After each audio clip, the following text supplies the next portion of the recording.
Sweetheart, because I am hard, you will not like me. Sir. There is no racial bigotry here. Here you are all equal. Greetings, ladies and gentlemen. It is 7 o'clock, and I'm your host, Crusty Canuck, for another live stream. How's everyone tonight?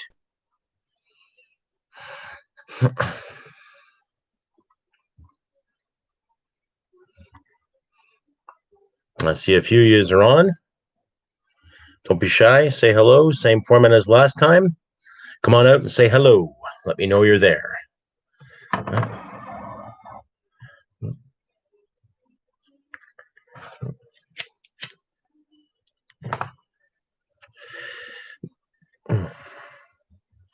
No Agenda 21. How the hell is he not in jail? Good question. I have no idea why he's not in jail. I don't. You know, connections. All right. Too much of a pain in the ass for powers that be to actually do some real work. Good evening. How's everyone tonight? Don't be shy. Say hello. Had a great turnout last live stream. Let's keep it a regular thing now too. So, Phil, how you doing, buddy?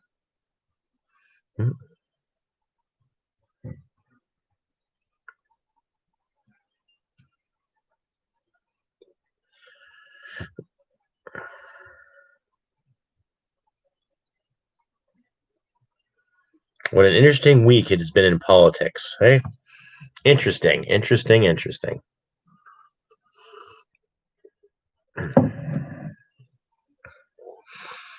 Still surviving. Yeah, I hear you. You still in? Or are you retired now?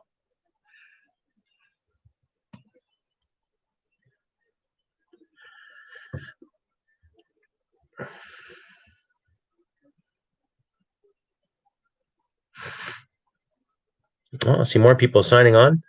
Don't be shy, folks. Say hello. Ask me a question. Keep it clean, of course, but ask me anything you want to know. I put these Q&A together to get my brand out there for all you, my listeners and watchers alike, and to get other points of view circulated around the web. So please don't be shy.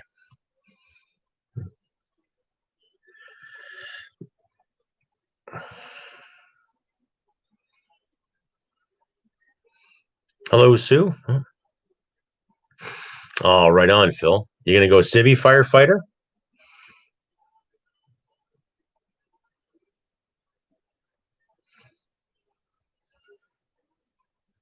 Oh, perfect. No agenda. Yes, share it around.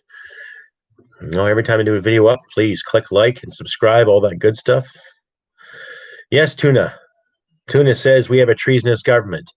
Yes, I concur. We are not. We're not being led by leaders. We're being led by children.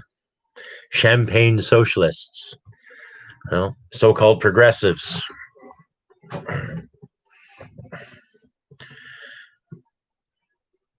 A crusty guy on your porch in a few years. Okay, we'd be sitting there with the shotgun, rocking away too, or what?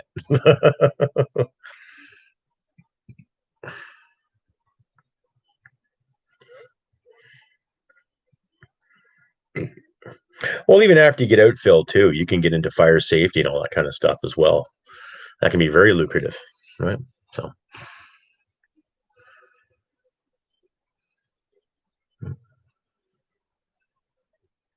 Well, more people are signing on. Say hello, folks. Don't be shy.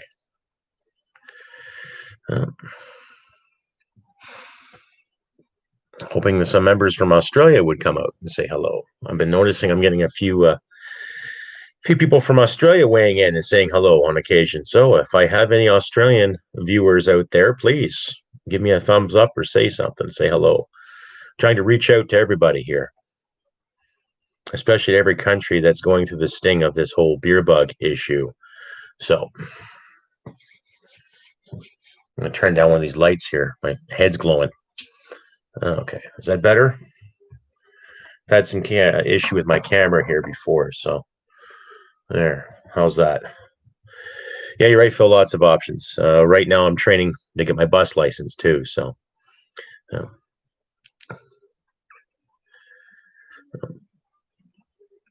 yes, to the YouTube aficionados out there, this is not made for children. And yes, I'm smoking cigarettes, and I swear a lot. So, viewer and listener discretion is advised.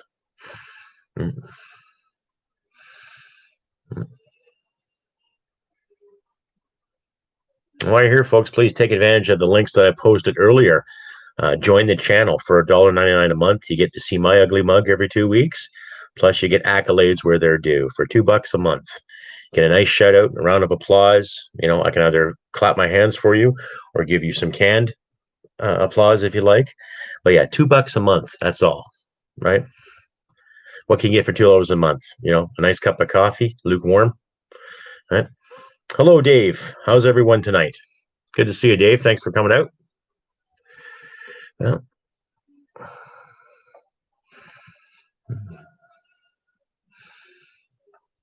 And please, folks, if you get a chance, take advantage of my customized girl shop that I put in the chat box there, too. I'm designing a new jacket for my veterans brothers. I'm just waiting it for it to be okayed, and then it'll be for sale. So, good to see, Dave. You're just peachy. Excellent. Excellent, I say. Yes. So,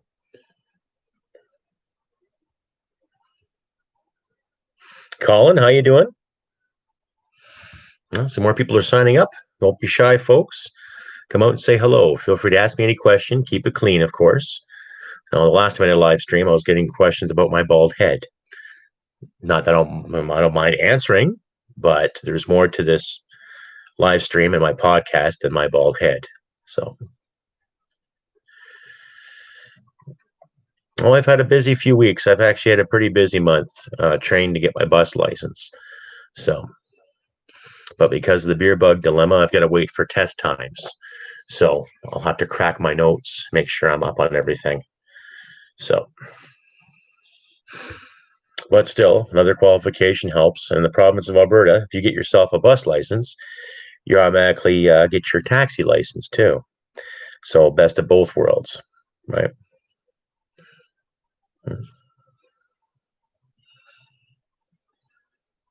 Thank you very much. Thank you very much. Well, the instructors are pretty good people, right? So it's just a matter of waiting for the testing. So thank you, Sue. Thank you very much. So I want to see more people signing on and saying hello, everybody. Don't be shy. I'm seeing more people sign up. Please. Yes, I'll be qualified city bus, but I won't be driving for a city. I might be driving school kids. Anyway, it's just a qualification to have to. It was a job I applied for months ago, and they finally got a hold of me about a month and a half ago. So go figure, right? Now, this lighting seems a bit off here. Let me try to adjust something here. Now, this is just a little too psychedelic for my liking. So, well, I had this rigged to my other camera. That's a bit better. Okay, a little more clarity. So please, folks, if you can, take advantage of my shop and take advantage of joining for $1.99 a month.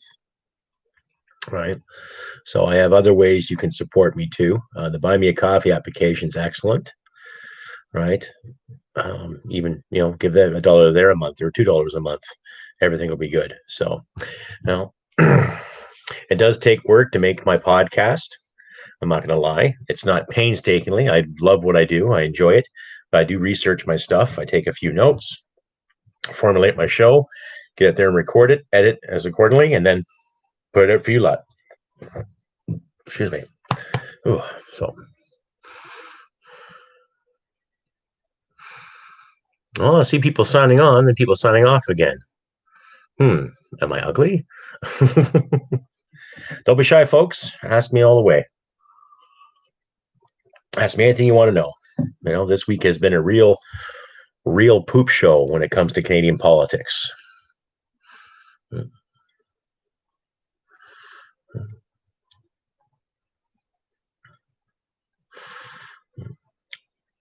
I, for one, am getting tired of hearing about portfolios and vaccines, right? I know there's people out there that need them, people out there that want them, but in the same sense, we have leadership that's not doing too well when it comes to giving them, So.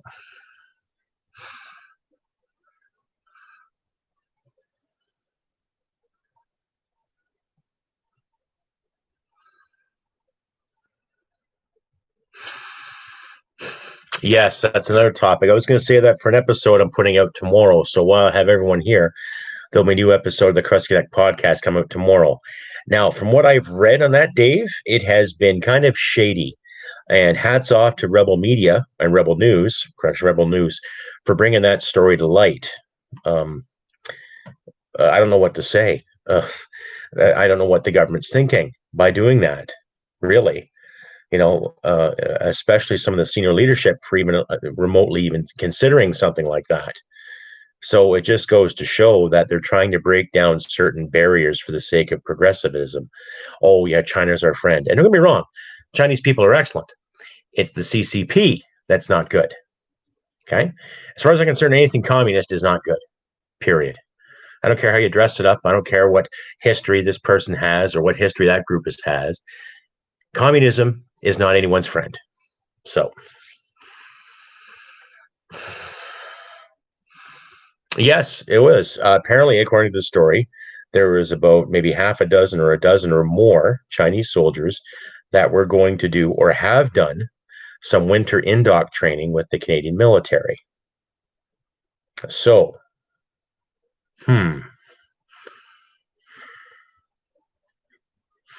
Well, the Liberals have never been a friend to the military. They have never been a friend of the military, as far as I can remember, even before I existed, since roughly 1968. Their procurement process is a joke. They've lied to the troops numerous times in regards to benefits. They've screwed veterans over. They would sooner buy old F-18s to replenish the new F-18s with old F-18s. They bought training submarines, not actual tactical submarines, but training submarines for our Navy. And as far as I know, 3 of them are grounded. All right. So they don't look at the big picture when they make these purchases. They don't consider the actual personnel that need to use these vehicles. Okay. They don't understand the longevity of what the military has to promote. So I think it does have something to do with Harper, but I also think to the past 40 years, it goes deeper than just what Harper did. I think a lot of it was emphasized too through the Chrétien and the Paul Martin governments as well. Not so much under Mulroney. Mulroney had his own dealings. He wanted to really impress the Reagan aficionados, if anything. But when it comes to dealing with the Communist Party, I think it was mostly Trudeau and definitely the Jean Chrétien years and the Paul Martin years too. No.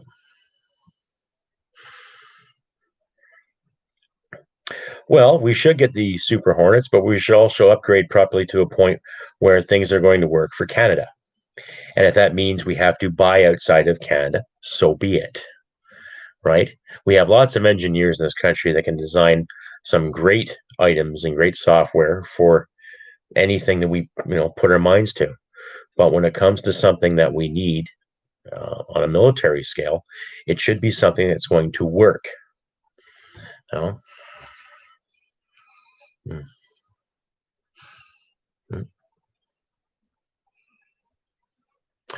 Well, the NDP have always been in bed with totalitarian governments. from what I understand of basic high school history, the NDP was put together to help people, not control or herd people. So, but as far as I know, there's a lot of shit going on, and it's funny how the mainstream media never really reflected on it too. Of course, right?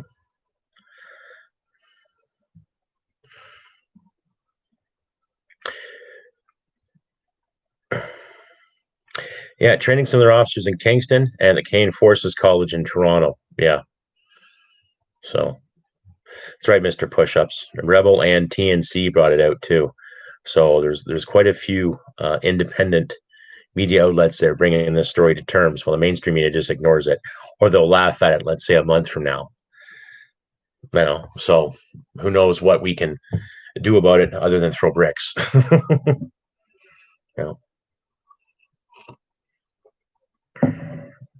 But I'll put a lot of this information in my episode for tomorrow too. Right. So I'll be getting a new episode up and out to you all around noonish or 1 o'clock Alberta Standard Time, or Mountain Standard Time. Sorry. So, I'm way ahead of you there. Push-ups, way ahead of you. I've got a few boxes more. So, yeah, we can. Mike Neufeld, absolutely, the F-35. Well, the F-35 is expensive. It does its thing, but there's other options out there that Canada can purchase too. And what better way to actually look at our neighbors, and they'd probably give us a decent deal on it. Procurement wouldn't be such an issue with them, with the exception of maybe having to buy their parts, but you're guaranteed something would work, and the delivery would be quick, and the efficiency would be bar none superior.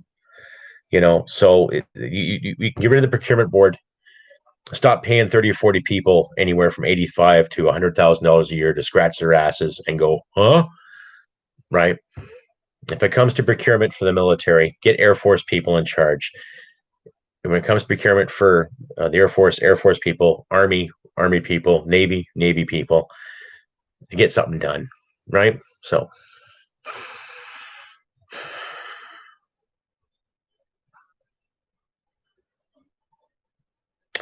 well, we could. There's a lot of veterans in Wainwright, a lot of veterans in my area too. So that communication would be up there too, Mr. Pushups. So.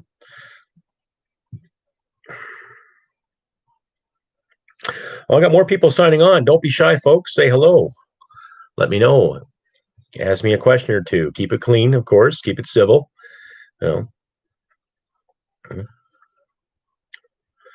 Take advantage of the super stickers I have there too. If you do feel like donating, please click on the super sticker and donate what you can. Anything will do. Anything at all. I'm not going to demand cash. I want to keep this free for people too, but I'd also like to make some money at it because it does take work to put this together. And I'm not going to pull any kind of Belle Delphine and sell bathwater or whatever. You know what I mean? But hey, just try to keep it real, keep it simple, keep it honest, keep it genuine. So.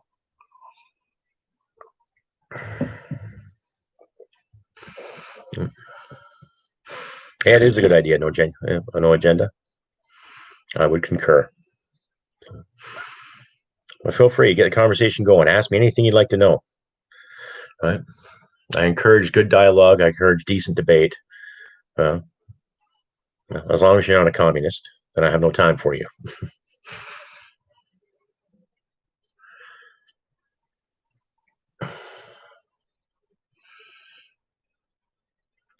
Oh, no doubt. No doubt it would. It'd be the perfect recce, right? The perfect recce for these guys, right?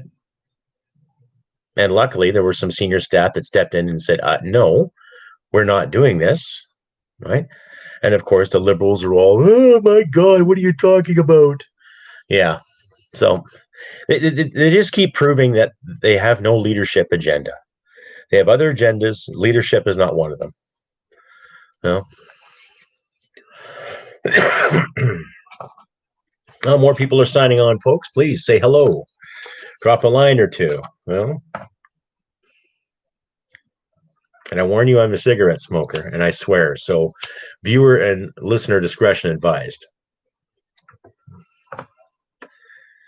Oh, of course he's raving carbon tax. What better way to do it too? Country's almost on lockdown. Let's create another tax for people, right? They have to cover their asses for all that spending they've done the past 5 years. What better way to incorporate more tax, right? Because their logic is taxing and prosperity is good for the country. Well, no, of course not, Canadian Pale. We shouldn't be helping anybody improve, unless they're an ally, right?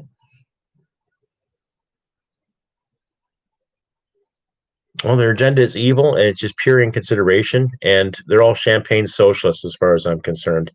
So, well, that's the thing too. They talk about the two Michaels, and yet what's being done about it. And the last question period I saw with Pierre Polyev, Miss Freeland, how she tilts her head every time she talks to people. Mr. Speaker, it's like a dog looking at television. Total non-answers from an appointed government official, right? Well, you want to send me your theory there, push-ups, please send me an email at crustybcanuck67@gmail.com. So, Lionel, good to see you.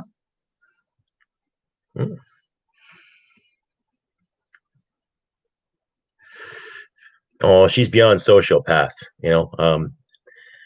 Adam Daniel Menze, or Meze, I think I pronounced his name.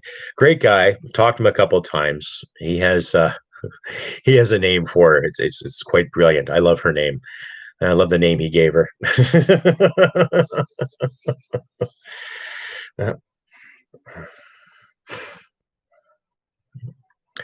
Derek Sittler, drive us all in the poorhouse. Therefore, no choice by. Oh, of course, of course. We've all heard the Freeland thing on looking after the stimulus package that's going to come out of Canadian taxpayers' savings, right? I've had a dip in a good chunk of my savings over the past 6 months because of this beer bug issue. So, and it wouldn't surprise me, Sue, what Doug Ford's going to do. It's Doug Ford and Brian Patterson. Is that his name? What did I say? His name was the premier of Manitoba, Pallister. Yeah, Brian Pallister from Manitoba. They're in the same. Climate Barbie. No, she's infrastructure. She's Barbie the Builder now, and she can't account for something like $20 billion in so many projects, or is it $5 billion and 20,000 projects? Anyhow, it's a big price tag for all these projects that weren't done. And where is she at these days? So. Well, that's the thing, or put it in a place where the government can't touch it. It's just getting ridiculous. And I fear, folks, ladies and gentlemen, I personally fear something is going to happen on the horizon. It's not going to be pretty. So, build Barbie back better. Say that 3 times really fast. Yeah, Derek, I would say invest in lead.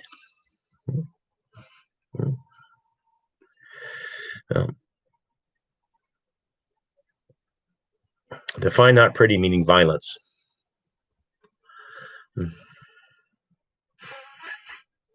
Yeah, I would say some civil unrest. I don't want to say it. I just did, but I don't know.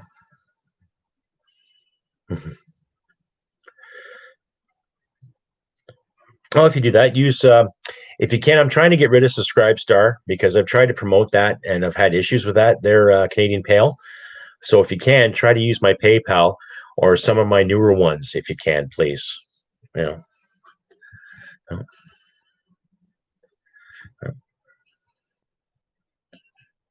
Not that I'm unworthy of that. It's just I find it's Subscribe Star is not really doing me any favors. I've asked them questions, I've sent them emails, and I haven't had any responses from them. So I might get rid of them. So no Agenda 21. Lead, food, and water. Well, I got the food. We got lots of water. I'm getting more lead. So Appreciate that. Thank you, Canadian Pale. Try to use my other ones if you can. So.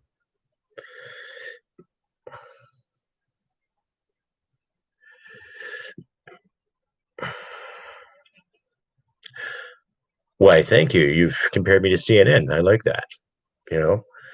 Thank you. Yes. Well, that's the thing I find with a lot of other Canadians too, is that I have personally met Canadians from all sides of the political spectrum that are really disenfranchised with what's going on with this issue. And a few of them I have talked to are kind of in agreement with me that something bad might happen. So,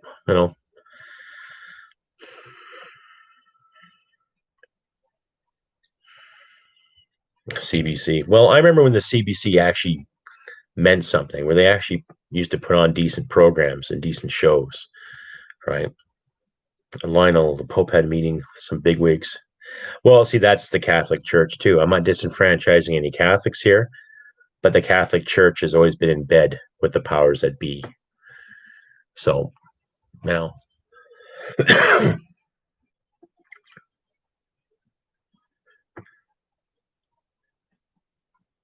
Mike Neufeld, CBC Communist Broadcast Canada. Yeah, to the tune of $1 billion a year of taxpayer money, and they put on crap programming, and they support the whole diversity BS when they should be promoting meritocracy and freedom for all to decide what they want to do. Right?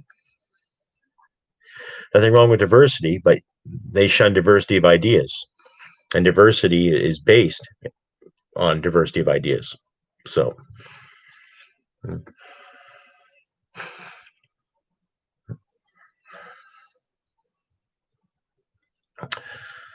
Diana Dingus, yes, Pallister's, and that's what annoys me about Kenny too, because he did the exact same thing, total 180 from what he was doing 2 weeks ago. Oh, they want more money because they're losing revenue. Anybody who understands, who has a background in media, you're losing revenue because you're not promoting the brand, and investors aren't going to jump aboard if you're not going to promote the brand. And what has CBC done the past 5 years that's been mind-blowing? What are some of the greatest shows they put on? I remember when This Hour had 22 minutes was actually funny. I remember some great comedy shows CBC used to put on. Kids in the Hall, Codco,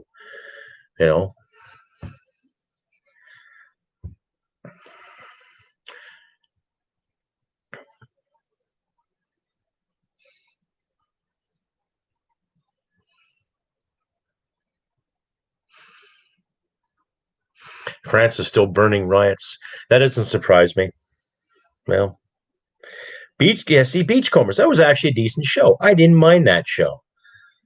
Nick Adonidas and Relic, the crazy, dirty old bugger fighting over logs.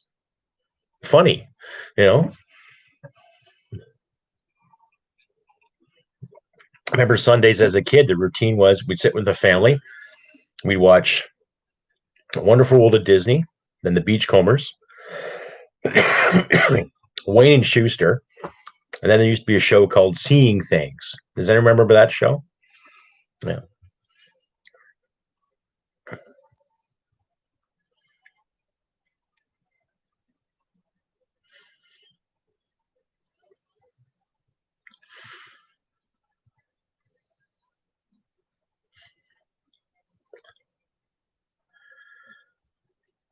No problem, Mike. I'll stand up for every legal gun owner. I'll speak out against it for sure. I'll speak out against the falsehoods, right? It come to my attention too that the criminals that have been carrying on in Toronto the past couple weeks. I don't have a link on me. Don't have it accessible at the moment. But those two gangbangers that were arrested, they're already under charges from before. Now, what gets me is they didn't make a big stink about investigating those guys, but they're more willing to send a mounted unit to Etobicoke to stop a restaurant from being open.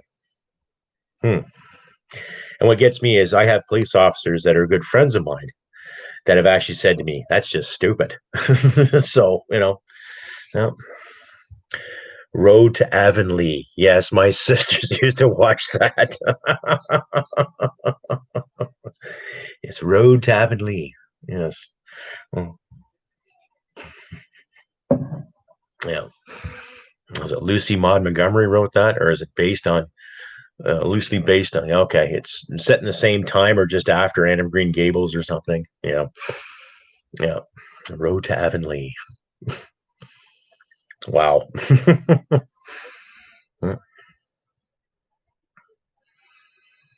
Like more people coming out. Don't be shy, folks. Ask me anything you want to know. Say hello. Make a contribution. Please consider looking at my store too. Customized girl /S/ Crusty Canuck. I've actually designed a new jacket today, so take a look at that if you can. So, well, that's the thing. 40 cops to one barbecue restaurant because there might be a riot. Yeah. Okay. So, yeah. So. I don't know. I just the contrast and the perspectives and the context that these issues are being dealt with are just ridiculous. Manitoba, you can't buy certain things that are deemed non-essential by the government. Who's the government to tell you what's essential? Right? People are getting down their luck. People can't go to work. People are getting frustrated because of this time of year too. And you're telling them what they can buy and not buy. But there's lots of liquor you can buy. So what better way to deal with a crisis than drown your sorrows? Now, I'm not condemning anybody who wants a drink. By all means, go and have one. But if you put emphasis on things like that compared to actual necessities, like their freedom to go out and buy what you need, to do what you want this year, is pretty shitty as far as I'm concerned. Well, well, okay. In any crisis, they're essential. I smoke, and the last time I had a drink was Thanksgiving. But you want to buy some decent Christmas presents for your loved ones, you can't do that. So what if I bought a sweater for somebody, or if I bought a nice pair of slacks for someone, I might get sick. Is that the logic? Hmm? Uh, Burgermeister, Meisterburger. I mean Jägermeister. That's pretty tasty. Yes. Yeah.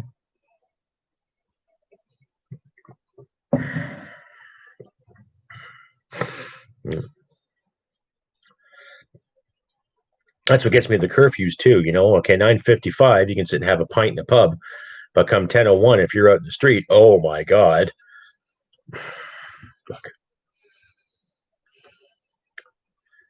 Well, I understand the pressure when it comes to public safeties, but here's my suggestion. Fine. Wear masks, wash your hands, have a certain limit in each store. Okay. Not a humongous limit or ridiculous limit, but let's be sensible about this. Okay. Oh, oh yes, that's right. That's right, Mike. I forgot. Yes. It only happens after 11 o'clock and certain Christmas items.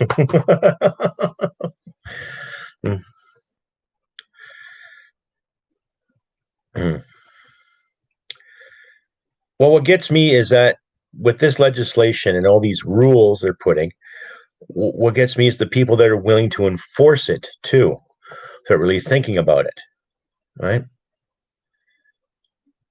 I don't believe it's that easy just to thwart, the Charter of Rights and Freedoms out of fear. I don't buy that, not for 1 second.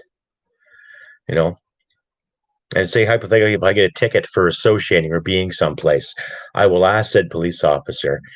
Well, I'll tell them, do you realize what you're doing? Right. So,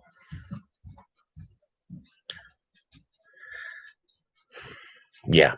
So you can't have 10 people in your house, but you can go to any decent sized Walmart and mingle and shop around 6 feet apart, mind you.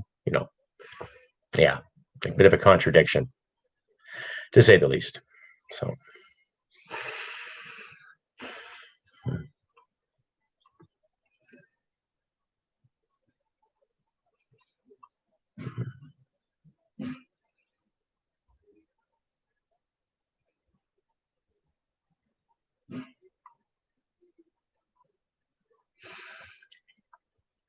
I got more people signing on. Say hello, folks. Don't be shy. You know, don't be a stranger. Introduce yourself. Ask me a question. You know, keep the dialogue going.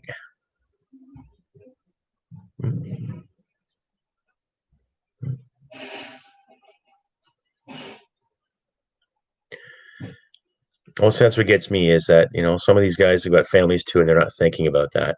What annoys me the most, though, is that all this money is going to fight this issue, and all these politicians are getting paid ridiculous amounts of money to dictate to you and me what we can see, what we can say, what we can buy and not buy. So I think next election the platform should be pay cuts. You know,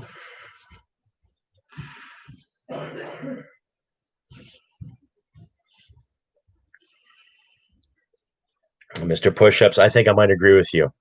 I was actually asked today, what would I think if some of my fellow or ex-soldiers that I knew would comply to any kind of aid to civil power in enforcing the law, and I just say there'd be no excuse for it.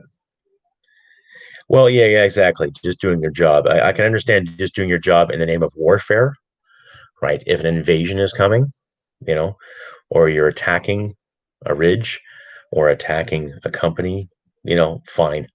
But what's going on here now? I would be greatly disappointed if I saw some police officers that I knew were enforcing these lockdowns. I just, come on. Anyone with a good conscience knows that this is a fucking joke. Yes, the pandemic's real. I get it. The infection's real too. But we're not being told the whole truth when it comes to rates, when it comes to stats. Even rushing the whole vaccine issue, okay, is turning into a shit show. Okay. So what are you going to do now? You're going to force people to take a vaccine? You better take this or else. Stand in line like we were kids. Dare take your cod liver oil.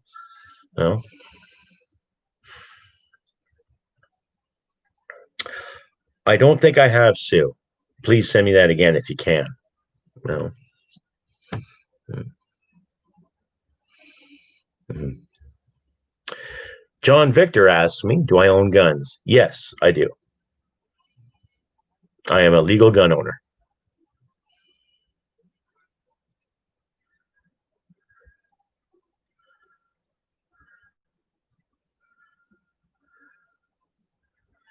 Yes, well, the NDP has never done anything to benefit anyone other than themselves. Bob Rae was that way when he was the Premier of Ontario, right?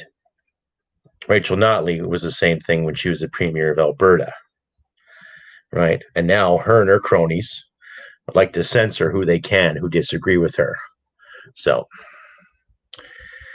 Lionel, do you think our military is well trained today? Yeah, of course. I would say we're well trained, ill equipped, and I would say lack of political leadership. Right. I might even go as far as saying lack of some senior leadership too. Right. As far as I'm concerned, Harjit Sajjan has no right calling himself defense minister. So I would like to see a defense minister that has actually served time more than just a reserve capacity. Right? And someone who's not afraid to speak his or her mind without worrying about any kind of party line. So, John Victor, where do I stand politically? Well, traditionally liberal, classical liberal, i.e., I don't care how you live your life, do it well, do the best of your ability, just don't hit people, take their stuff. I am a member of the VCP party, the Veterans Coalition Party, and if they do call an election, I'll be running in this area.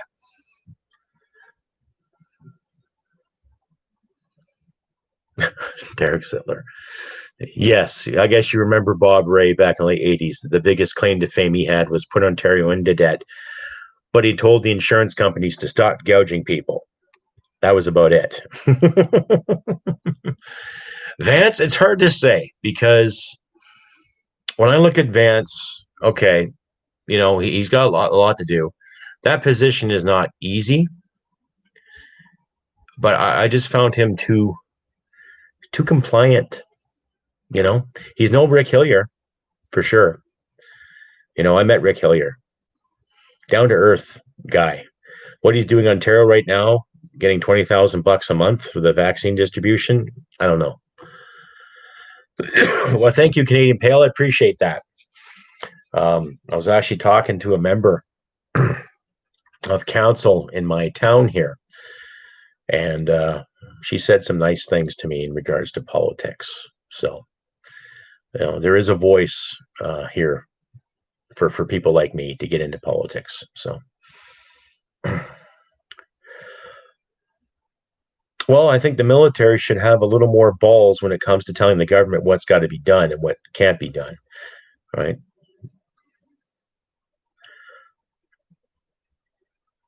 Okay, did you just send it recently, Sue? I'll have to check again. So,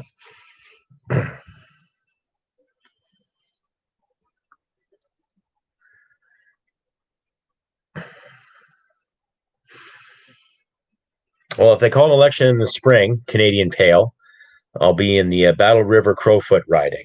So I will be debating against Damian Currick and whoever else wants to step in the ring with me. So, okay, I'll take a look at it later there, Sue, after the live stream, just to confirm things. So I don't like doing a whole bunch of things at once, so I'm going live here. I want to be engaged in my audience and let you and all my other viewers know that I give a shit. And honestly, I do, folks. So, Canadian Pale, I think you've got the motivation, attitude for political office. I think so too. But I also think that if I was elected, I don't deserve $182,000. I will do the job for 90, and I would promote that. I'd promote a giant pay cut, not to be a prick, just to understand humility and fairness all around. So, well, drawing a paycheck's always good, especially this time and effort. But yeah, I would be in Parliament, and I would learn to say the magical word, no. I don't agree. Mr. Speaker, no. Mr. Speaker, we shan't do this. And I would love to sit across the floor and point fingers at the opposition and call them on every piece of garbage legislation they have thrown down our throats the past 5 years.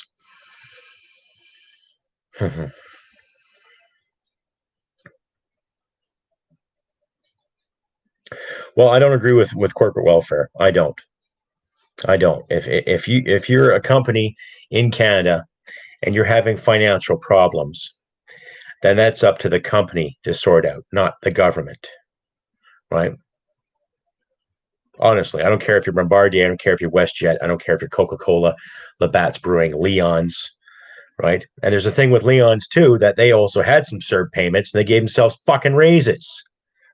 What's that tell you?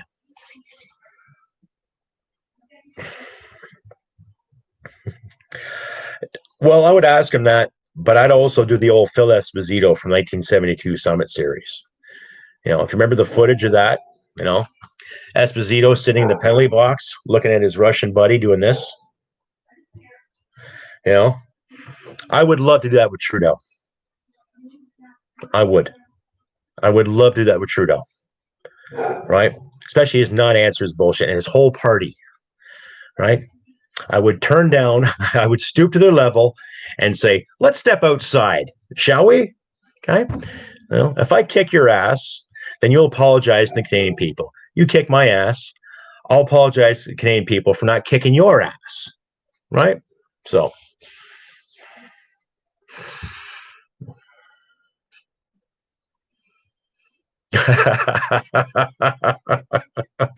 Well, I'd sit there in my seat, in a seat that I would say I've earned, right? And I'd wear a red shirt to honor our boys and girls, right?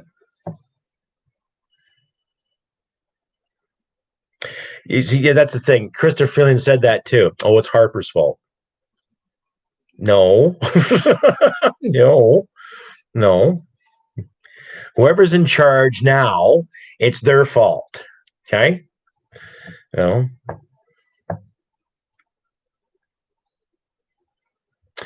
John Victor, what do you think about feeling new tax policy taking money from people's bank accounts? Well, it's not a tax policy, it's thievery. It's theft. And for what? They fuck up, right? We got to pay for it. So lock your cash away, folks. Invest it in other things. You know?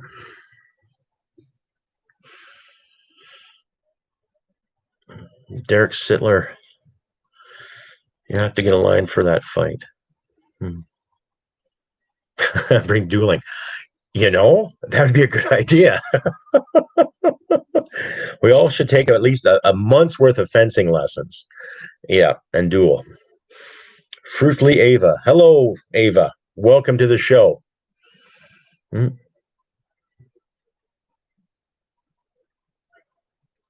from Winnipeg, no doubt. So please, Ava, enlighten us on Mr. Pallister's decisions. And what's the consensus in your area over his decisions?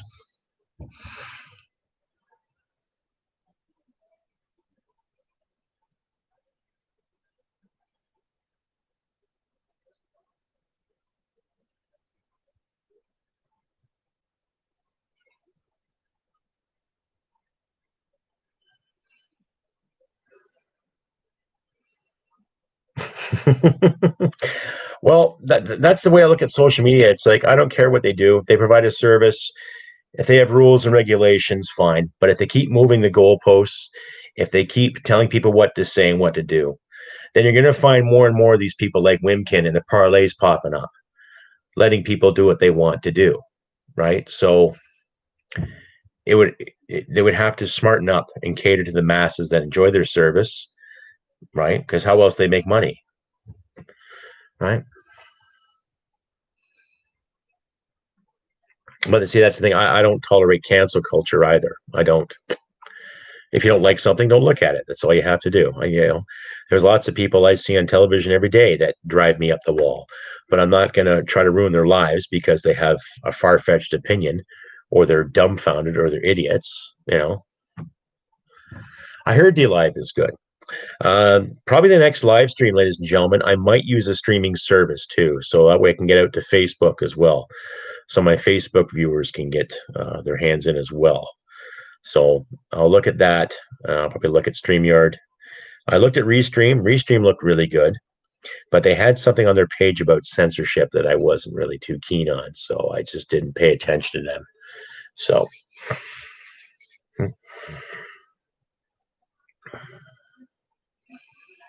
yeah, something to do, right? But I'm also getting more subscribers, and I want to thank everybody too, especially my new subscribers. Thank you very much for subscribing.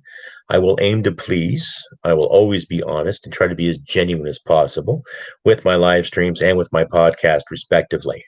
So thank you once again to all my new subscribers out there.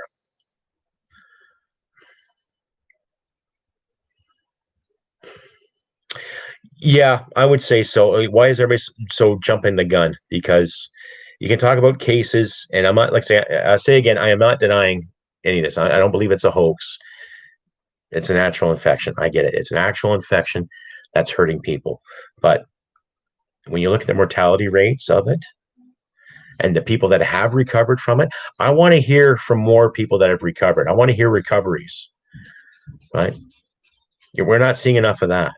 We're hearing a few stories here and there, but we're not seeing enough.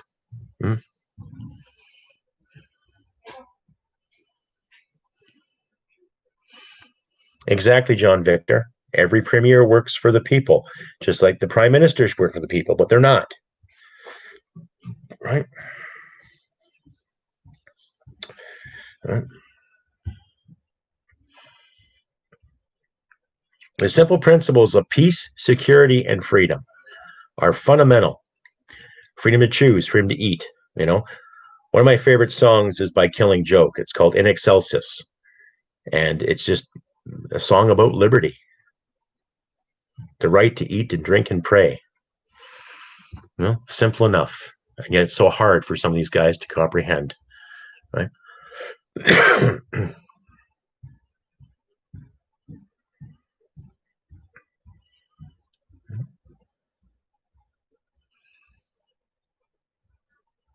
Oh, again, I see more people signing up. Don't be shy, folks. Come out and say hello. Ask me anything you want to know.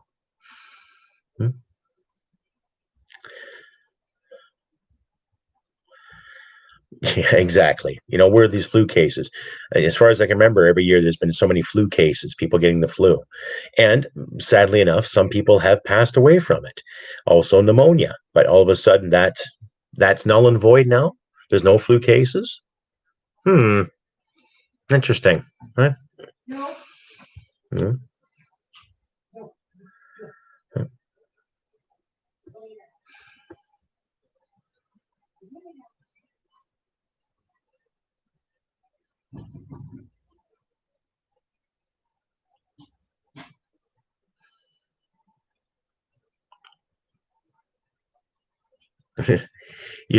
That's funny, Canadian Pale, because yeah, I do remember that movie, and teaching people how to think better, right? That was a line.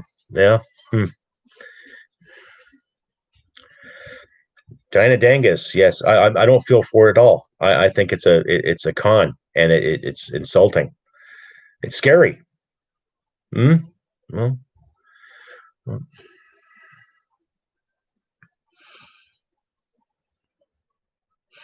something should have been done about it a long time ago. And it's funny how it's been almost 2 years since it's happened, and now it's coming to surface. So it goes to show what secrets and lies that this government will promote. So much for transparency, eh? Hmm.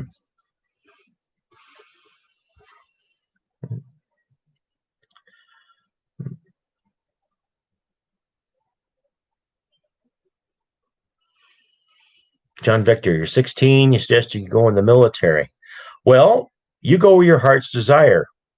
You go where your heart is desired. If you want to take a stand and join the service, go for it. Um, Always remember that you are your own career manager.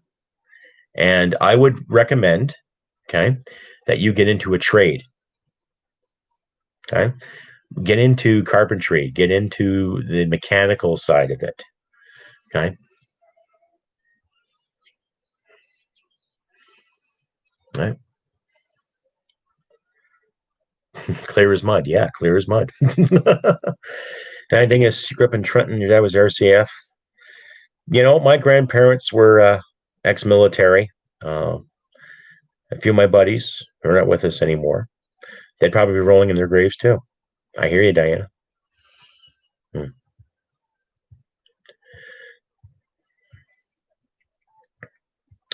Well, that's the thing, Canadian Pale, because now Trudeau's talking about mailing in your vote. No, no, no. If you can have security guards to ensure that people aren't organized and having parties and having barbecues, you can bloody well set a security detail up so when you go to vote, that those votes are guarded and respected and counted properly.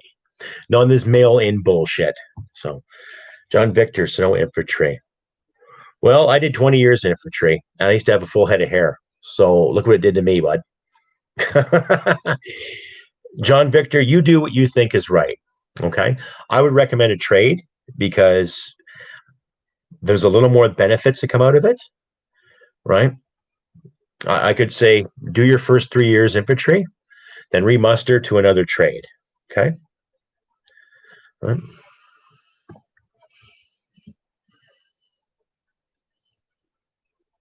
So you want a career in the military? Oh, I would say go for it. But keep in mind the political spectrum that's going on now too, and don't ever be afraid to ask the pertinent questions. Right?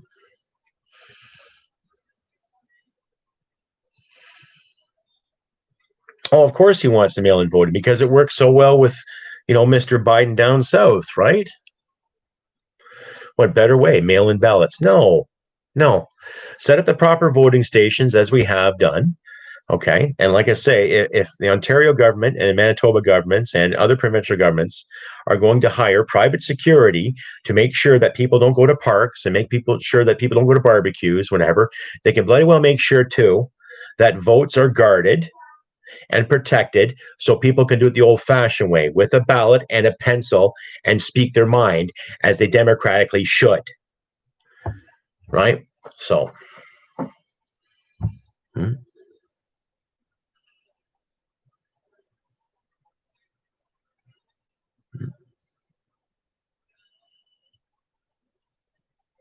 I don't want people to see their votes get misplaced, or lost in some kind of shuffle or some kind of data reinsurgence of some sort again, too. You know, let's vote the old fashioned way so you can have people literally counting the vote properly rather than some database. No, no, because computers can be shifted and changed to one's desire. Exactly. And bring your ID with you too. I believe in voter ID for a reason because I want Canadian citizens voting in Canadian elections. And that's not racist to say, ladies and gentlemen. Well, as much as I love the British, I can't go to Britain and vote in their election. I'm not British. Well,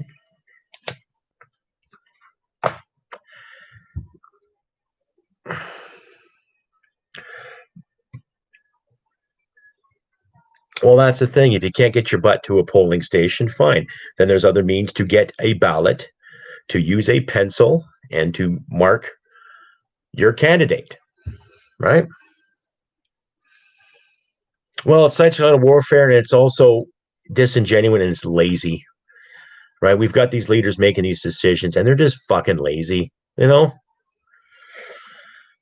Well, that's the thing, John Victor. It doesn't matter what you do. You criticize a guy like Harjit Sajjan, oh, it's racist. You criticize Chadish Jagger or Chagger, is that her name? You're called a racist. If you criticize Christopher Freeland, oh, you're a sexist or a misogynist. Like, what is this? Like, bullshit. Well, if you're brand new to Canada and you're not a citizen, sorry, you don't vote. Sorry. No, it's sorry. Like, you've got to be a citizen. I just, you got to be a citizen to vote. You know, I'm not saying a brand new Canadian is not contributing something or wanting to do something, but become a citizen to vote. Oh,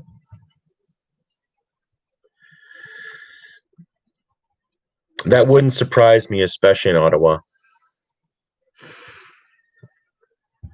Well, you can label me all you want. I was raised in a household where you treat people like people. And in order to contribute to said household, you have to do something, i.e., work. Okay, so we did chores as kids. I got an allowance because the chores I did. Okay, you want something, you work for it. That's the simple ethic I was brought up with. I don't go to someone else's home and tell them what to do for me. No, I respect their home. It's that simple, right? If you come to Canada, you're brand new and you've been in Canada for 2 or 3 months and you're not a citizen yet and there's a federal election, well, I'm sorry, you can't vote until you become a citizen. It's just, I might go as high as landed immigrant status in the process of becoming a permanent resident on, getting citizenship. But, just because you're here, well, that doesn't mean anything. No, become a citizen.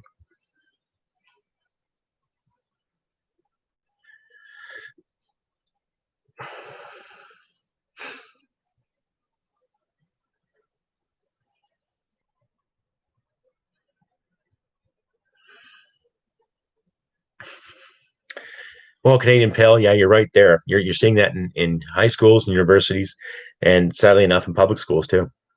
So I don't buy the reset, Mike. Nothing wrong with capitalism, nothing wrong with democracy. It's just the people that are calling the shots. We don't need a reset. The world's wealthy doesn't need any more of my money or yours. Oh, I appreciate that, Sue. Thank you. So,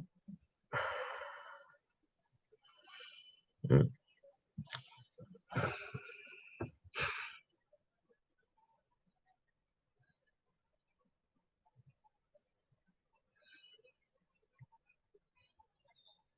I don't care who's rich. I don't. And I've had debates with some, we'll just call them commies for the sake of argument. in regards to the so-called billionaires in this country and how they don't pay their fair share. And I really don't give a shit. What I give a shit is that the politicians in charge who set together these laws, I don't think they're paying their fair share. Okay. So I don't give a shit about a handful of billionaires who've received corporate handouts from the government. Because if I get in government, I'll be saying the magical word, no.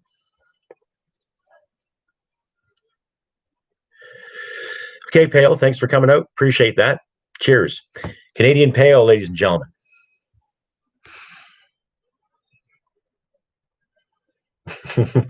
Bill Blair. I will take every opportunity to criticize that man till my last breath.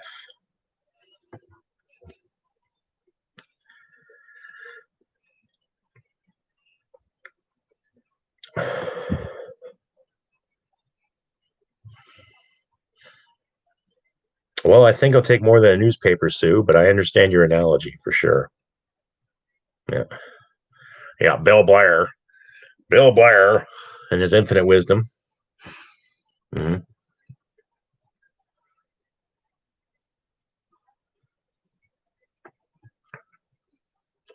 I see more people signing on to the live stream. Please say hello, folks. Don't be shy. And I'll put some links in here where you can buy some Crusty Canuck swagger. And please consider joining my page. For $1.99 a month, you get to see my ugly mug and plus accolades where they count. So please consider that, ladies and gentlemen. Consider joining the page today. Many perks. I'm still working on the hockey jersey. So there is still a Crusty Canuck hockey jersey in the works, right? The man I hired to design it for me, he works another full-time job, so his timing is a little off. But there will be a jersey for sale, hopefully after Christmas. So, and if you guys like, please use the super stickers if you want. Contribute anything you like. Let me know. My PayPal is in my description in my last video. And what I'll do is I'll put the link up here for you if you like. Where is it? Just to make it easier for you. There you go. You can contribute right here if you like to. Yeah, it's a little big. Okay, I'll have to. Yeah, it's a little big for this. Mr. Mike. What I'll do here. Let's see here. I will just go right here. That'll be easier. Okay. There, you can try that there. If you guys like to contribute to that as well, too. So.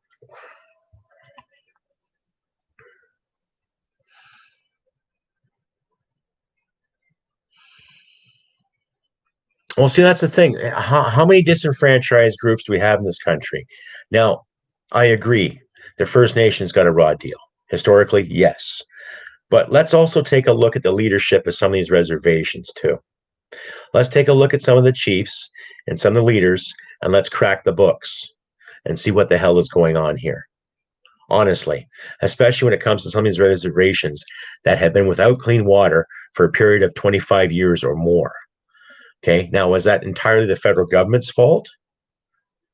Who do you blame? I want everyone in this country to have clean drinking water. I want everyone in this country to have the opportunity to pursue what they want to pursue. I don't care what color you are. I don't care what religion you stand for. I don't care where your background is. Okay? Because when I look at Canadians, I look at Canadians as people, not groups, not victims, as people. People. Right?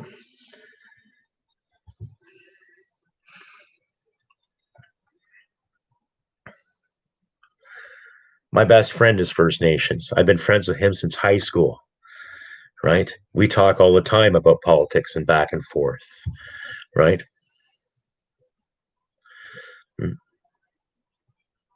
It's the lights, Sue. Yeah. Orange man bad. Maybe my inner Donald Trump is coming out.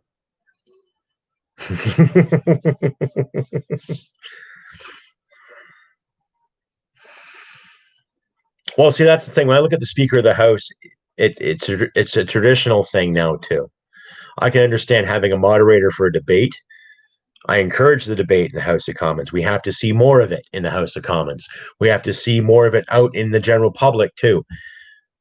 I just don't find the Speaker relevant anymore. I don't find the Governor General relevant anymore. You know, Orange man bad. Orange man bad.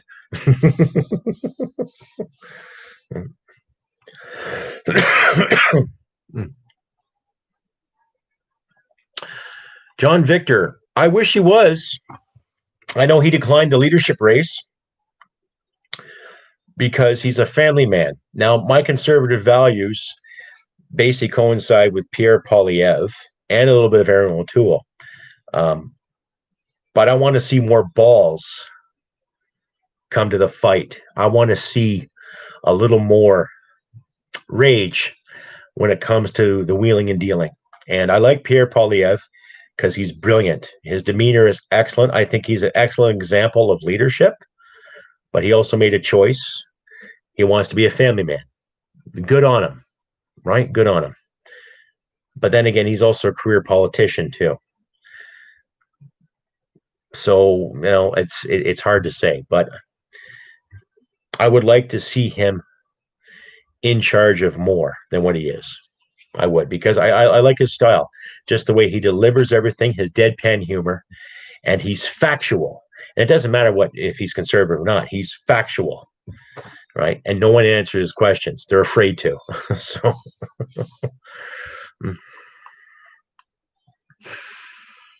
I would say a lot of dead weight. Yeah, I agree, agenda. A lot of dead weight in politics, right? Yeah. And Leslyn Lewis had something to say too. And what gets me is mainstream media didn't give her a fair shake. They should have, but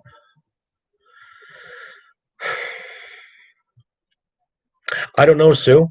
But the way things are going right now, I wouldn't be surprised if they call an election in the spring. Because really, as far as I can remember, there hasn't been a minority government that has lasted more than 18 months without some kind of election being called. So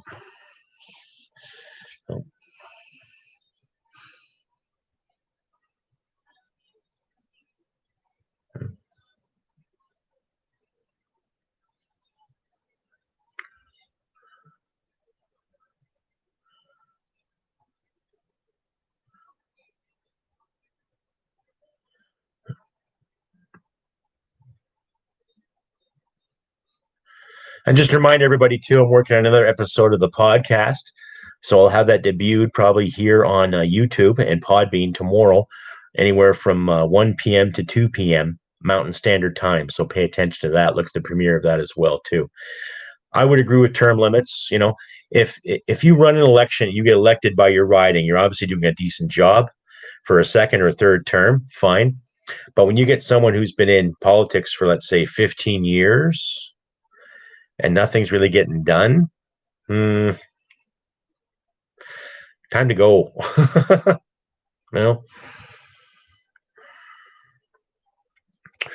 Well, I hope they have a proper debate where you actually sit and listen to 3 or 4 gentlemen up there talking policy without hearing all these bells go off, or 30 seconds, Mr. Speaker, 1 minute, Mr. Speaker. No, it's not a game. We have to watch a debate where policies and longevity and the future of democracy is being discussed. Like it was when we were kids. You watch these politicians talk, and there was bantering, yes, and some moderation would have to be used, but it wasn't just so ridiculous like it has been the past 5 years. Just pardon my French, a real shit show. Just garbage performances, right? See a proper debate where you can look at your running mate and say, no, you're wrong. You said this and you promoted this. No, you're wrong. This is what you did. This is what I will do because, right? And the moment I hear the term I promise, well, what are you promising? How can you promise it? I can try. I can't always guarantee, right? Which is it? Hmm? I did an interview with the VCP party there a couple of weeks back, and I'm willing to study French again because I would love to debate with Les Blocs too. Like a drama class. Well, yeah, it is dramatic because you're vying for the job of being a leader of one of the best democracies on the planet. And with passion, with drive, with detail comes the drama, because I would love to represent this riding. I would love to represent people in Parliament. I would love that opportunity. And I'd do my best if I earned it. If I was elected, hypothetically, God, I would love that. Thank you. I won't let you down. Do what I can.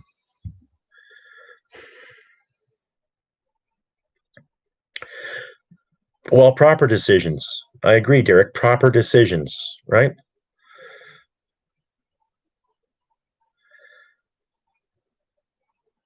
Well, see, that's the thing. And that's kind of a blessing with social media too, Sue, is that people are getting the words out there, regardless if you call it fake news or if it's legitimate news or whatever. It's getting people thinking, and we need that, right? But we have to stop censorship at the same time too, and encourage people to get out there and talk more and to relate more, right? 20 years ago, I never thought of something like this. Look at us now. Great.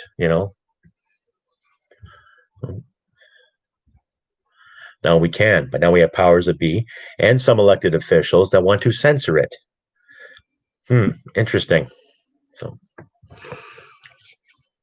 anyway, it's time for another plug of my shop. Please, ladies and gentlemen, take a gander at my Crusty Canuck gear at Customized Girl. I'll leave a link up here for you too. Right.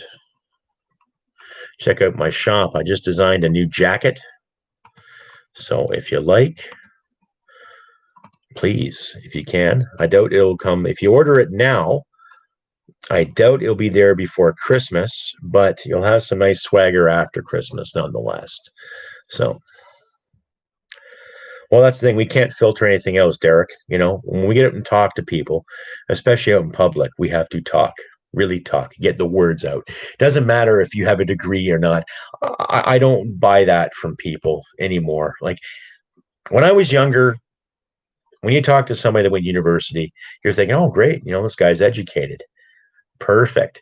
I personally don't care right now who has a degree in this, who has a degree in that, because I'm seeing all these so-called educated officials sitting in Parliament, squandering money and resources and giving non-answers.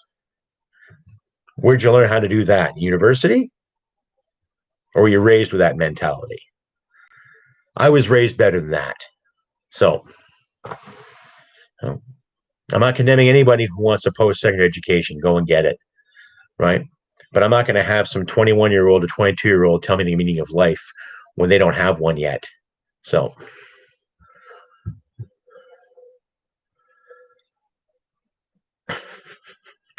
I'm sure Mr. McDonald had his own verbal diarrhea being spewed in the cabinet at the time too.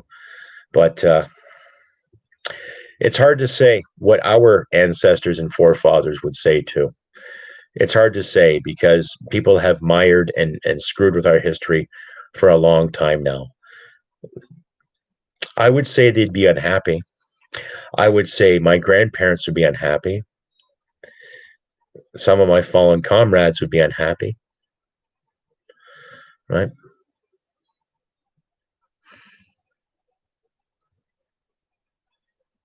That's where I can see it.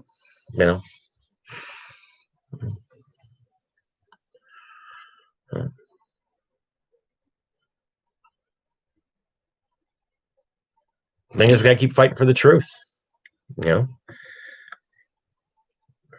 I said in my last interview, I'd be prepared to stay up all night if I had to. And I would not tolerate any kind of proroguing of Parliament. I would say a few weeks in the summer, 2 weeks at Christmas, let's get back to work. Right? Let's get back to work. We got things to do. We got a country to run here. We're not running a factory, not running a shop. running a country. So let's roll up our sleeves and get the fucking job done right to the best of our abilities.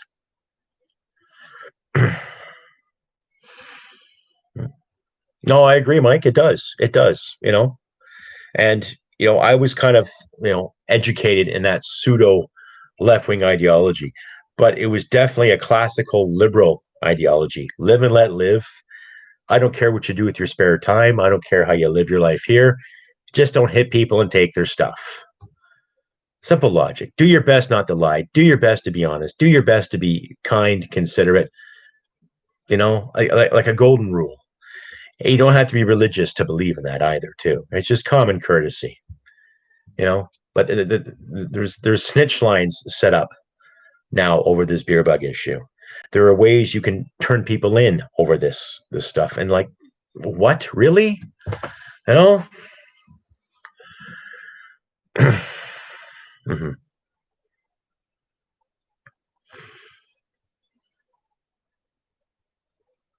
Yeah, yeah. I think you told me that before, Sue. And what gets me is there's such an abundance of little kids out there, and I will call them kids. They might have be 20 somethings, and they might have beards and identity crisis, but they're talking communism as it's a new thing, and I'm just like, no, no. So Derek Sittler, yes, yes, well said, Derek. Yes, really. If you're not working, you don't get paid. So if you're off for 6 weeks in Parliament, guess what? You lose 6 weeks' pay. If you're off 3 weeks in Parliament, you lose 3 weeks' pay. If you want to close Parliament down for 2 months because you have a headache and you can't deal with the consequences of your actions, therefore you lose 2 months' pay.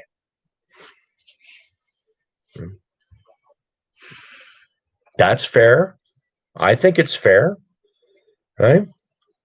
I'll make an exception if you're sick or if you lost a loved one, but no, you want to close Parliament and take holidays and personal days, fine, okay. Do it at your expense. Hmm?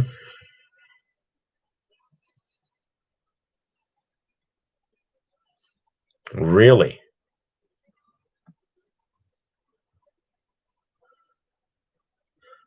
Then maybe your teacher should realize that they get some great pay because of capitalism.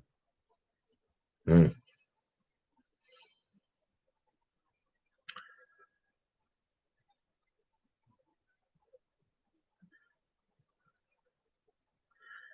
Exactly, Derek. Yes, you nailed it in the head because then we'd all be in it together. You know, there's an Alberta MLA that wants to take a 20% pay cut, which I think is an honorable start, but I'd like to see 30 or 40%, honestly. Honestly.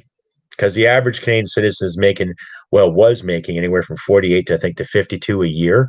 That's on average. Okay. And our federal elected officials are making anywhere from 180 to I think 240, depending on their position. Okay. To sit in parliament and do this. Okay. So what gives? Hmm? Oh, I agree, Mike. They should read it. They should read the Communist Manifesto. Okay. And then read Solzhenitsyn there about the gulags. Jordan Peterson talked about it. I have the book here someplace. Oh, and when they're done reading that, they should read this too. Hmm?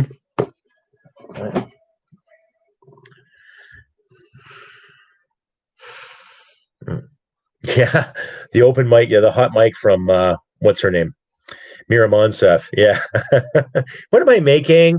250, 260. Like she's not like a Valley girl. Like, what am I making? Like, oh my god, really? No, I haven't, Lionel. Please, here. Here's my email. Send me a link to that book if you can, or that article.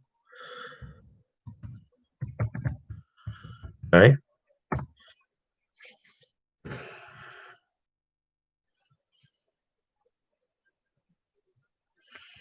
Yeah, please send me some information on that, Lionel, if you can. Just the email that I sent there in the comment section, though. I think all the government workers suck and pay at home during lockdowns. Well, all the more reasons for a pay cut. All the more reasons for a grand pay cut.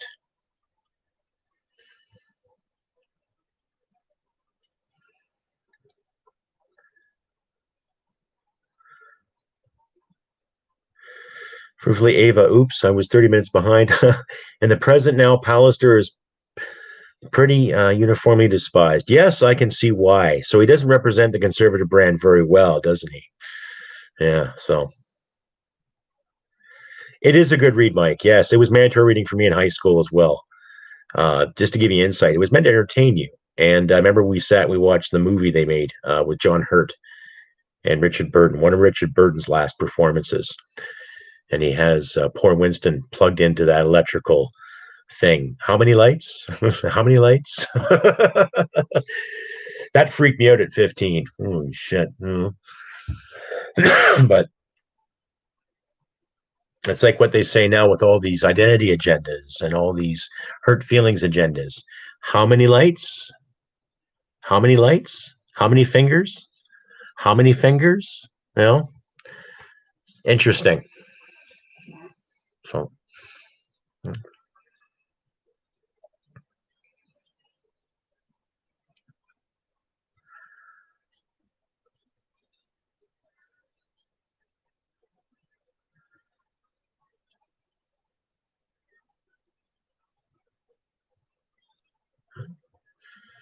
I'll get a few more people signing on. I get some people on and signing off again. You know, maybe they don't like my bald head.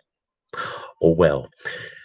Feel free, though. Ask me questions. Please subscribe, comment, like, and don't forget to click the little bell every time I put something new up to let you know that I have new content coming your way.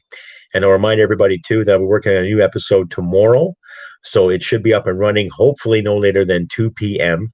Mountain Standard Time. So get ready for a premiere roughly around that time tomorrow afternoon for the 13th of December, a new Crusty Canuck podcast episode coming your way. It'll be affectionately titled Who Do We Believe Part 2. So no, I haven't seen anything but the SpaceX crash.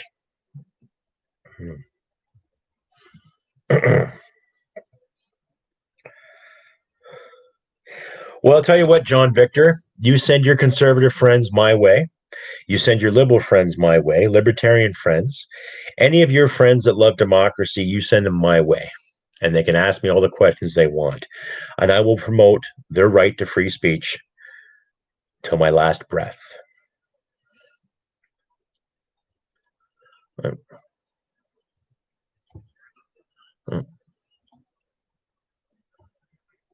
And if you like, you can ask one of your teachers to debate me too, John. Okay? John Victor asked me, honestly think there are a lot of conservatives my age, but they're too afraid to speak their mind. Don't be. Do it. This is where it starts. Okay? It may be scary at first, but trust me, it's worth it. Okay? And Mr. Victor, encourage your anti-capitalist teachers to contact me. I will gladly debate with them. Gladly.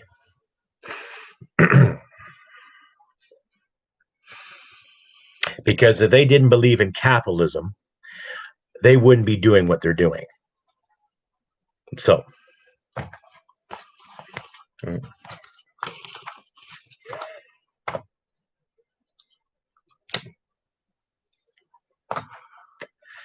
more questions, folks? Please feel free. Pick my brain. Let me pick your brain.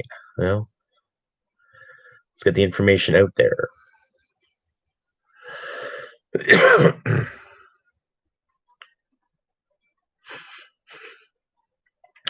Well, that's the good thing about SpaceX, though, because Elon Musk has taken his chances and he's doing it out of his own pocket, right? Not like NASA used to do back in the 60s, 70s, and a good part of the 80s, where they would launch numerous things and they go boom all of a sudden. So, I know he's moving his business to Texas because California's just gone full retard and everything tax and green wise. So, Speaking of which, I used to have a fan from California used to come out here once in a while. I haven't seen her in a while, so.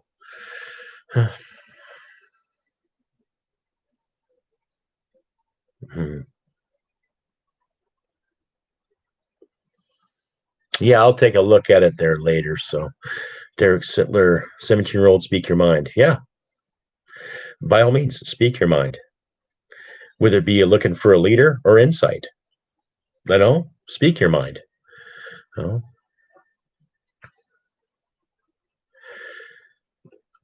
I was on the Fred Stockman podcast today, and I talked about a time when I was a teenager, many moons ago, and I was in my punk rock days, and I had spiky hair when I had hair. And I remember I had this English teacher. He'd pull me aside and he says, "You must be anti-establishment." And I remember saying to him, "When it gets too established." And I got this stink eye and I got sent to the office. So, yeah. I guess you can say that moment might have been the start of me questioning things. But then, I was in the Army for 20 years. So, but I joined the military at the time because I needed a job.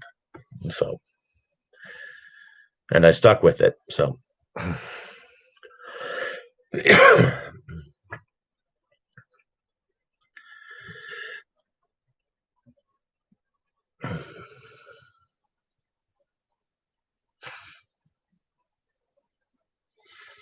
so please, folks, if you get a chance, please contribute if you can. $1.99 a month. That's $1.99 a month. Will get you to see my ugly mug every 2 weeks, plus accolades and applause for contributing.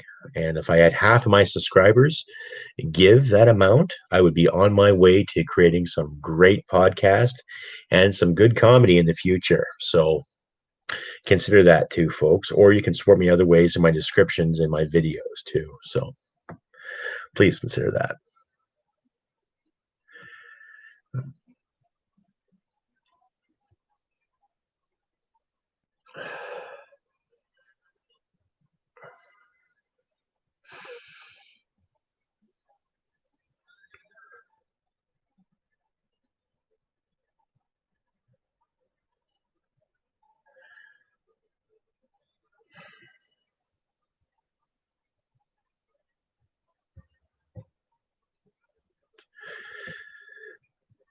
Don't be shy, folks. Yeah, I think I'm smoking too much. I got to quit that filthy habit. So, I see more people signing on. Don't be shy, folks. Say hello.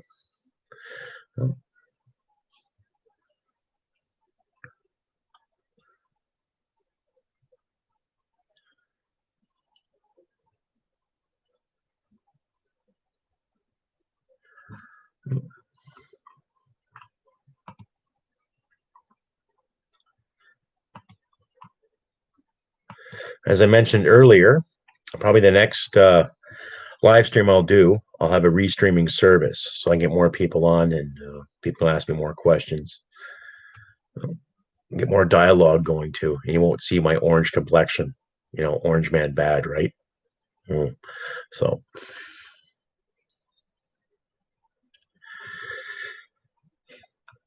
okay, Lionel, thanks for coming out, and Merry Christmas to you too, sir. All the best. So, yeah, Animal Farm was good too. Yeah, it gave a good insight on politics at its finest. But why we have never made Remembrance Day official? Well, it is official. A lot of businesses do shut their doors Remembrance Day. They acknowledge it, and this Remembrance Day to me was a joke because of politics. I was disappointed. Did my part though. I went out and grabbed some things for the house, and I wore my beret and I wore my medals. So I remember every day. You know.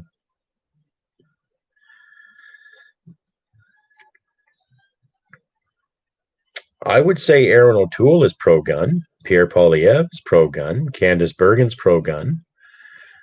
They've stood up. Shannon Stubbs is pro-gun. Oh. Yeah.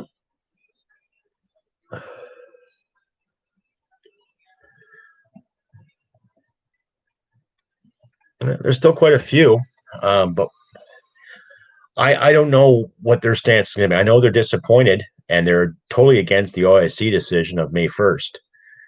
And a lot of other Canadians were too. Right. And Michelle Rempel, I know she's pro gun because she actually went and got her gun license, I think a year and a half ago. So,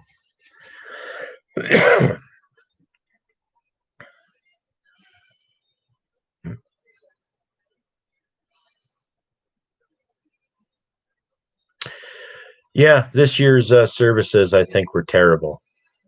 You Yeah, Atul does seem pro UN, and I can respect the UN, but I've got no love for the UN. No, no.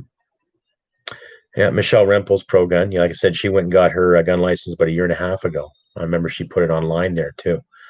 So, Colin MacArthur. Okay, Colin, good to see you. Push-ups. Don't be shy, folks, especially newcomers to the show here. Please ask me anything you want to know. Keep it clean, of course, but Mr. Push-up. I am Mr. Push-up. Well, I don't do push-ups anymore. Maybe I should kick the butts and start, a little less time at the bar, a little more time at the chin-up bar, right?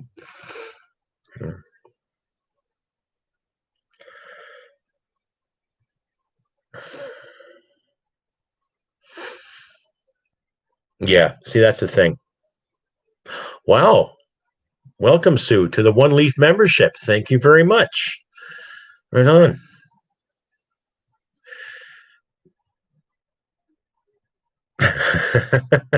Well, when I was a sergeant, when my troops got trash talked, I made him do the thinking position and I made him write essays and I judged their spelling. So, in a way, I was a prick that way too. So, well, the UN has lost its chutzpah, and I'm basing that on stories and experiences that I was told from some of my older instructors and some of my older commanders from battalion that served in UN missions, and they've got some good stories. So if you get a chance to talk to someone who served in the Balkans in the 90s, they will have lots of stories for you about UN mandates and what have you. So a lot of their stories and their insight left a really bad taste in my mouth in regards to the United Nations. So.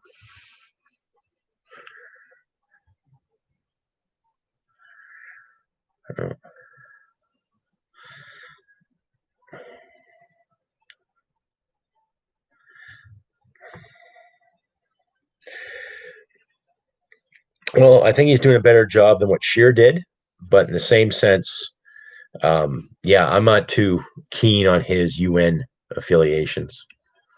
Well, when the UN starts proving to be a force for good again, then I might consider it, but they're a force for compliance. And there's enough compliance going around. We don't need any more. We got to get rid of some of this compliant bullshit.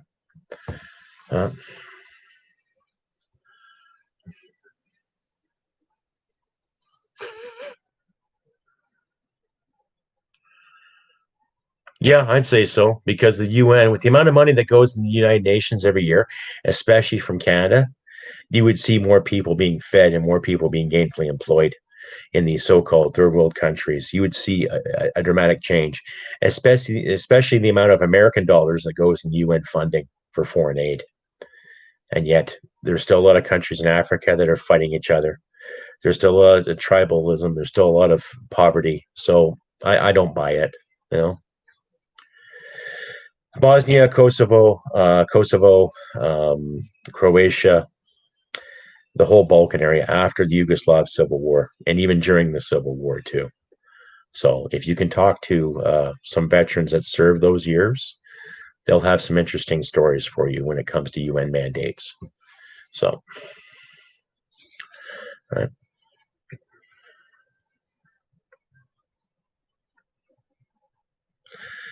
Well, yeah, I agree. I don't think the world's going to end in 12 years because of climate change. I think people might go broke quicker than die. So, you know, Yes, Colin, the VCP is all over Canada. Check my Facebook page there for Battle River Crowfoot, and you'll have insight there too. In fact, give me a sec here, and I will give you a link to the VCP.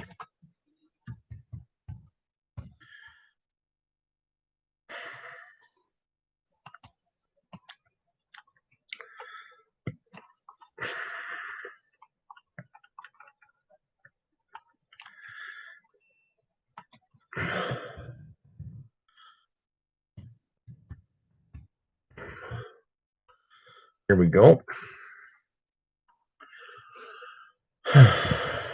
Yes.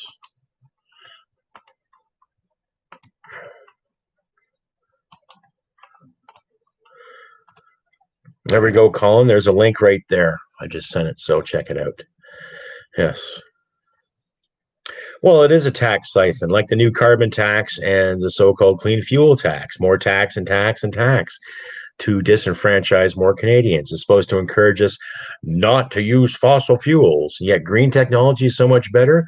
What green suggestions have they put on the table for us to choose from, which is going to be a better idea? Which is going to help us in the long run? We know wind has failed. We know solar has failed because in Canada, the majority of the country, the majority of the landmass, how much sun do you get on a yearly basis? Right?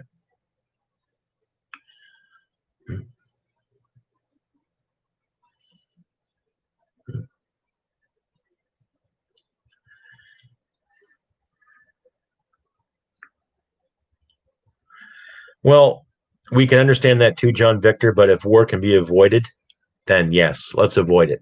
Let's be sensible. But in the same sense, when you deny people personal freedoms, let's hope it's the last alternative. Well, of course, hard to make PPE without fossil fuels. You know, you're not going to make it out of canola oil, or hemp oil, right?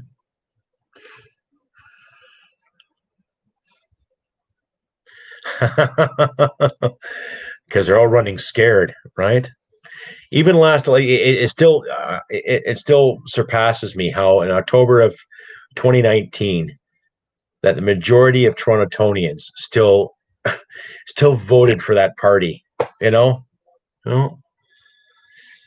Well, see, that's the thing. To make a green tech, you need fossil fuels to burn and refine the materials to make such green technology. But why aren't they looking into thermal energy? Why aren't they looking into energy from the Earth's core, right? Geothermal. Why aren't they looking at wind turbines rather than windmills? Why aren't they looking at certain ways to make our solar panels better where they can captivate more than 25% of the sun's rays? Okay. Hemp production can do so much for food, for fuel, for agriculture, for building materials. It's for clothing. Wow. It's phenomenal what can do, you know? Yeah, post if you want, John. Sure.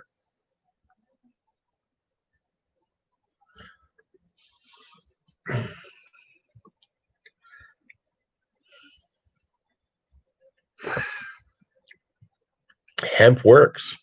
Hmm. Hmm. I'll go out and I'll spend $20 on two of my own little trees to do my part for carbon. There you go. Okay. Back in the 80s, they had incentive. If you recycled, we will give you money. Okay. Now, where's that recycling taking us? Okay. You make some products on some things. Great. But you still have one hell of a mess to clean up. So, which is it? You know? Which is it?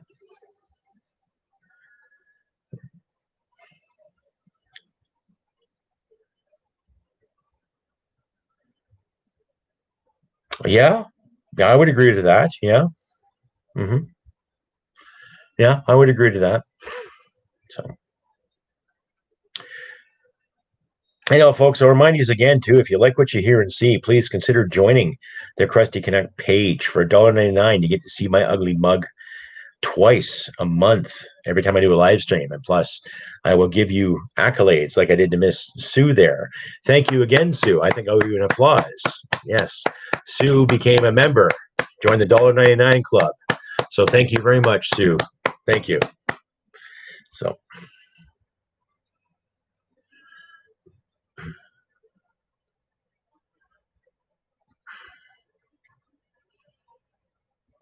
Well, see, that's the thing, capturing lightning.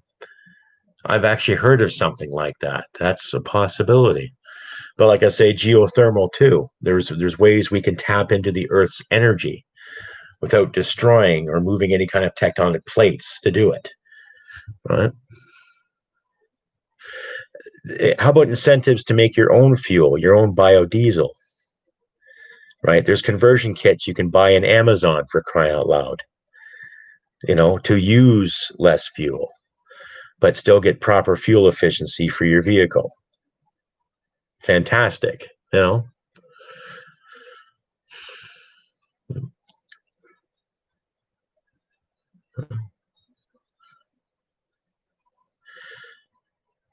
Well, nuclear energy is logical, and believe it or not, regardless of how unstable people have said it is, it's still efficient. You keep up with the modern um, containments and keep up with technology.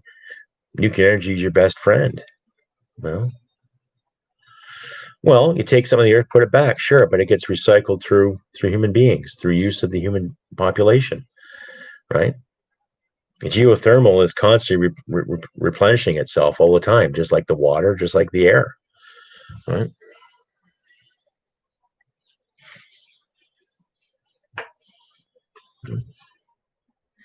But I'd like to see the market come back to Alberta again, where people can buy Alberta oil, because I'd say we have the highest environmental regulations on the globe, really, you know.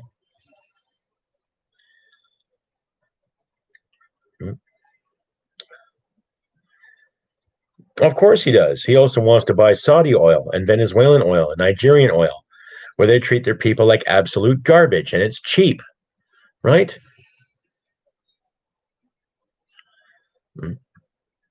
Well, see, John, there's also a way we can do something with those holes too, to rebuild them. We just got to find the engineers and the chutzpahs and the know-hows that want to do it, right? Every time we innovate something, we have to try to find a solution. We can't make everybody happy. We know that. But when it comes to longevity, I think there's solutions out there that will benefit everybody, right?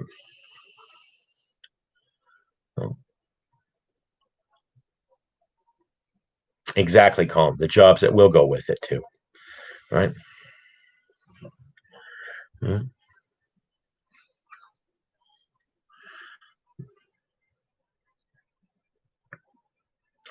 Well, of course, carbon is used by plants. And when you look at some of these areas that have been so-called devastated by fires and clear cutting, okay, I would say fire is a good thing for certain parts of the ground. I'm not saying, communities burning down is a good thing. No, don't get me wrong. But when you look at, say, open fields and it's dry, it burns, okay, that ash adds so much nutrients to the soil that you can grow things on it, right? And there are ways you can build fire barriers in certain populaces that can stop a wildfire, right? It's been done before. You look at every major military base, they have something called fire guards to stop range fires, to stop mass fires, right? All you need is a plow and a good piece of land to make it happen.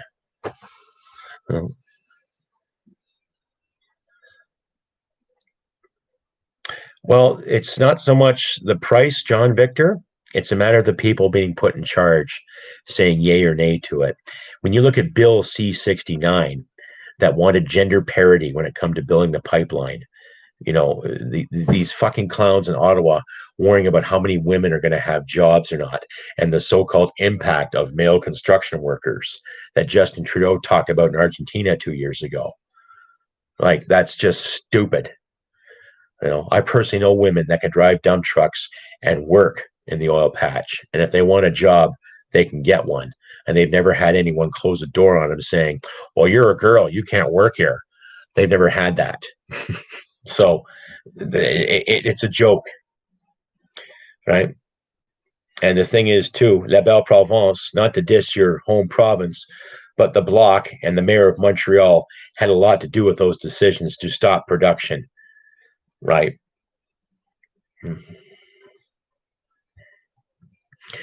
Yeah, I know you have. Exactly. Wasn't there a page on Facebook, Girls of the Patch? You know, so you can't tell me that there's no opportunity in the patch or the trades. Don't hand me that. I don't buy that adage. You know, a woman is just as capable as any man. I don't buy the whole oppression Olympics. I don't buy that at all. Bill 60 C69, get rid of it. It's garbage. What a joke. Gender parity. Oh, we need a gender analysis. What kind of crap is that? Here's an analysis. Who wants a job? Great. There you go. There's your analysis, right? Well, true. There are women who are not interested in that job, but you can't thwart production just because you don't have enough women interested. It has nothing to do with how many women are interested or not. It's a matter of getting the economy going and having the opportunity for people to get out there and work. And the opportunities are there for everybody that wants a job. Everybody who wants the qualifications, everybody who wants to get up to it and get into the oil field or get into the works or get into the trade. It's there. The opportunities are there for everybody, right? Yeah, John, you're tool and die. So you understand the trade, right?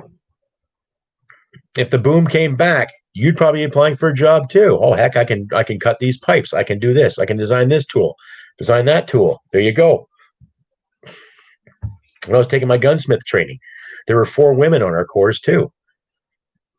So it's not a big deal, I served with some great women in the military. I worked with some great women in the military. So you can't hand me this gender parity bull crap. It's about meritocracy. If someone wants a job and they have to be female, they can get one. They're not going to be denied any kind of work,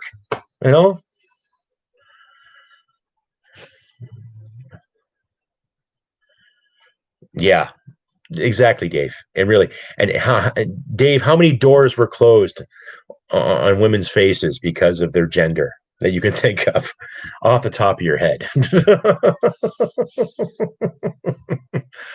Yeah. John Victor. Yeah. Well, Mr. Victor, I would like to tell Yves Blanchette to take one flying fucking leap into the St. Lawrence before he criticizes Alberta Oil. Yeah.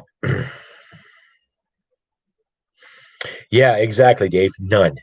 In your lifetime, have you ever witnessed an employer deny a female a job just because she's a female? Yeah, I haven't seen that. I've never seen that, honestly. Right? Yeah, exactly, John. Right? It's all about meritocracy and qualifications and your own personal passion and drive to do the job. There you go. Mm-hmm. Yeah, I took a gunsmith course at NATE in Edmonton. It's like an introductory to it. How to set your steel, what steel to use, how to etch, how to cut properly, and all that too. So, yeah, the problem is that it's still up in the air because the best, as far as I know, the best place to go to train to be a gunsmith. There's a couple of online courses you can take, but the best place to go, there's a place in Quebec that can teach you, and it's about 4 months to about a year, and then you have to earn something. I forget. I actually read the whole format. Correct me if I'm wrong, but it can be quite expensive. But who knows what's going to happen with the OIC, right? That's the thing. So only as a male stripper. Well, you just keep that to yourself. Okay. So, yeah. Yeah. See, Mike, we've never seen it. John, we've never seen it. So, well, see, there you go. And that's the thing. It's not an issue in this country. There isn't rampant sexism. And women aren't denied the opportunities to grow the same as any man. Like I just find these legislations dumbfounded and based on virtue, not based on reality. Right? So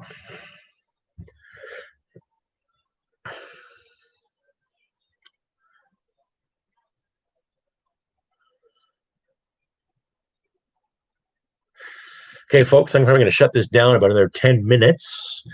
But please keep the questions going. Let's keep the dialogue going for the next 10 minutes or so. Right. So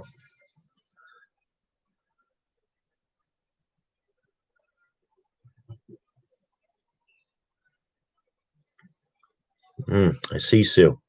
So did she look elsewhere?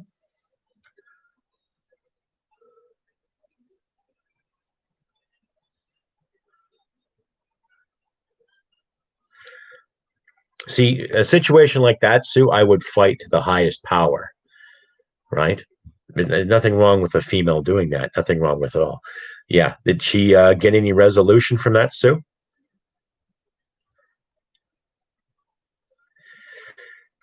Who's going to be the next PM this spring if they call an election? I don't know. Anybody but Trudeau, anybody but Singh. I don't want the NDP. I think it'd be a conservative government, but I hope that yours truly, me, or some other members of the VCP will get a seat. So, well, I'm sure in that area, Sue, there's got to be a carpenter they'll hire on as apprentice, right? If not, then okay, she'll have to work harder to get ahead. Well,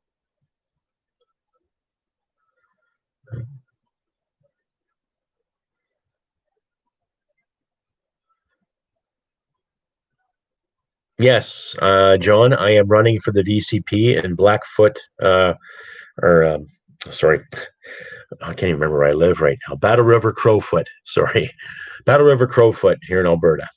So,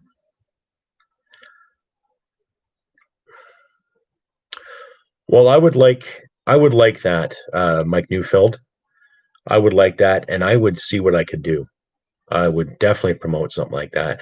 I personally believe in open carry and concealed carry. I believe in self defense. Right. I'm not saying walk around with 3 or 4 mags in your pocket, but if someone's breaking into your home and they have the intent on hurting you or heaven forbid killing you, I believe you should be able to stand up to that without having to go to court. Right.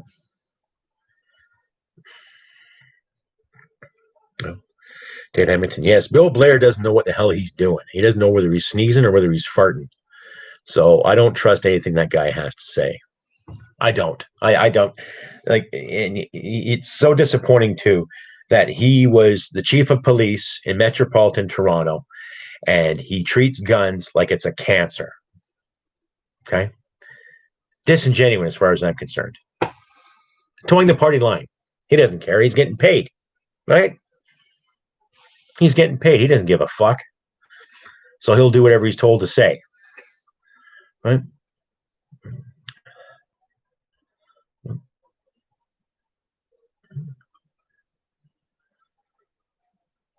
See, when I look at guns, is that no one's forcing you to have a gun, but our gun law is so stringent as it is that people are still misinformed.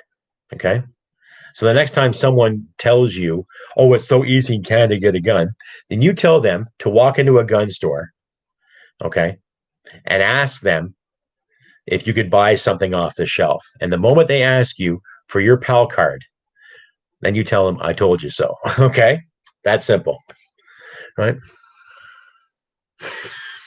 I would say he's part of it, but I also say John Tory and the last mayor before John Tory too. Now, I'm not saying Rob Ford. There's people that love him and hate him, but illegal guns have come into Canada for a very, very long time, and there hasn't been enough border influence to stop it.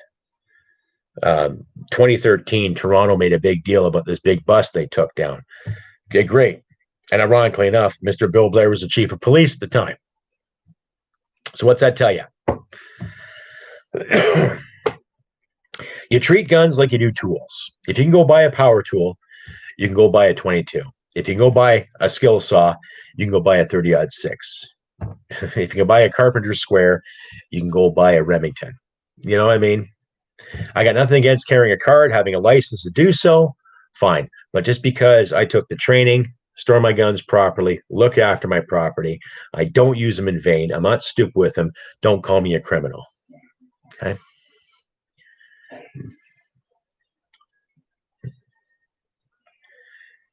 I would agree. Castle laws, too. I would agree. Someone breaks into your house, you break them. Right.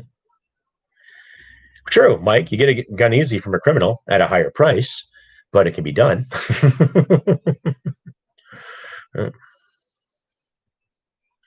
Exactly, Dave. It does. In order to purchase a pistol, in most gun shops, you either have to be part of a gun club or becoming a member of a gun club, right? So that's the thing. Yeah, I got my restricted and I got my non-restricted too. So I can get bolt action rifles. I can buy semi-auto, right? Probably because I spent 20 years being already qualified on those firearms. So, but like everybody else, had to do my course, my weekend training, write the test, do the visual, right? And then wait. I waited almost 7 months for my card to come in the mail. So when people say how easy it is to get your gun license, well, yeah, it's easy to apply. It's just getting it is where it's at. So no, I don't reload yet, per se. But I think it will be coming. Yeah. If I'm going to reload, it'll be 45 and it'll probably be 308 and 303. I got an Enfield. I love that Enfield. It's a great rifle. So, yeah. So it's when people say, oh, our gun laws are terrible in this country. Well, if you're waiting 7 months for a license, I think they're doing okay. You know?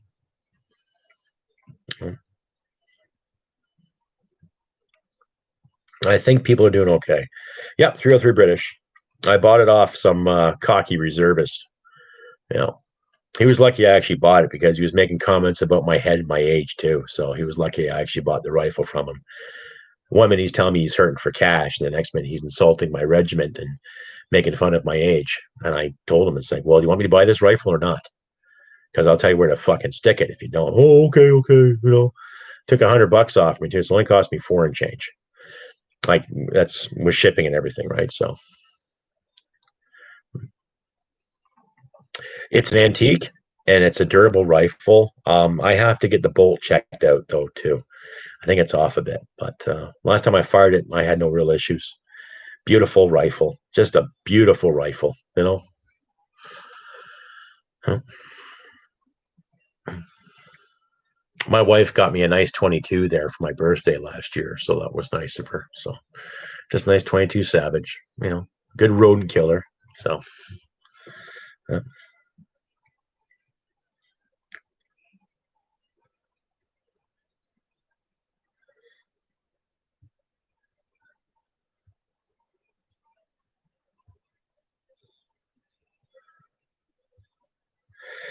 Well, folks, give it a few more minutes, ask me a few more questions, and then we'll shut her down for the evening after another successful Crusty Canuck live stream on Who Do We Believe, right? So,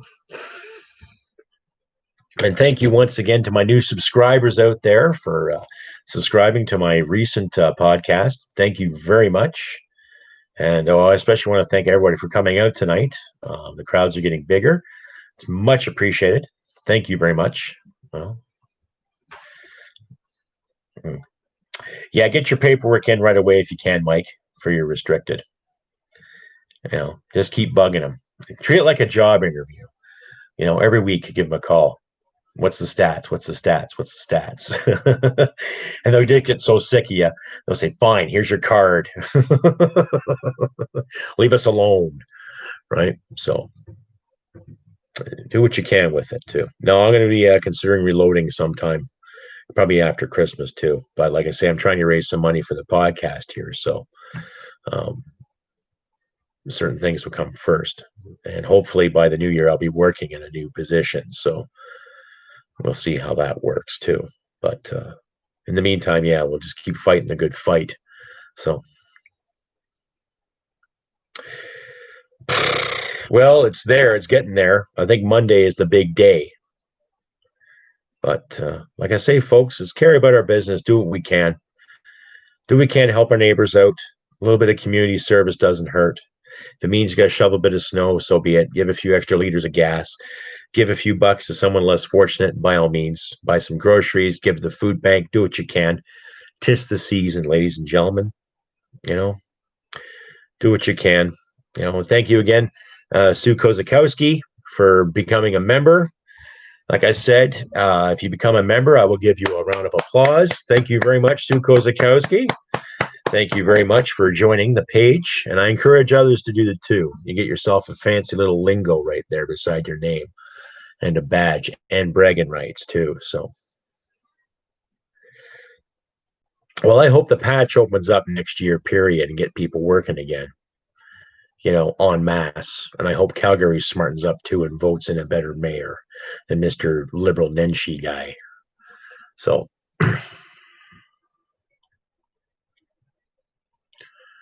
now my wife's from the Calgarian area too, and she's not impressed. So,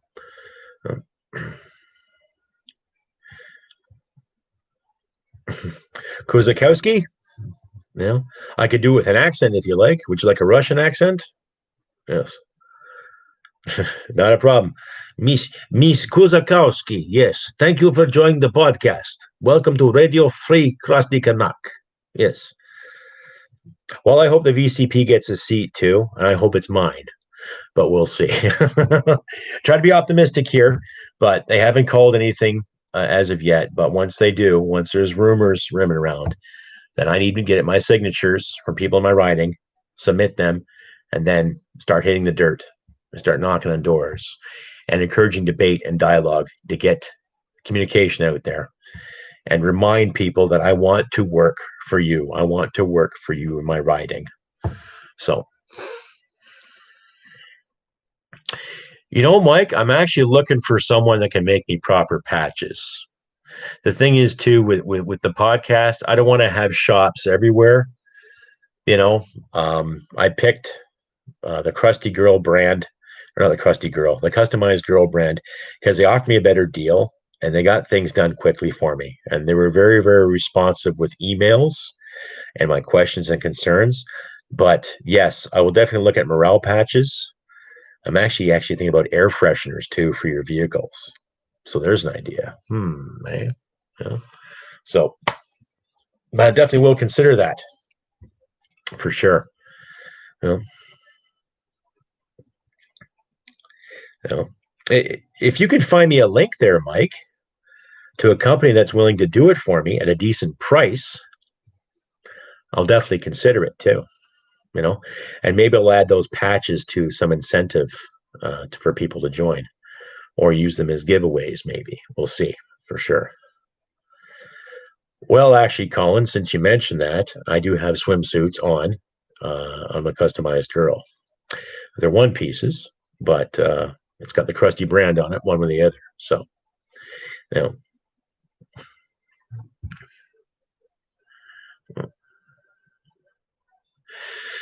Well, I try to do a stream every 2 weeks, Mr. Victor. Let's see. Today's the 12th. So maybe the 26th. We'll see.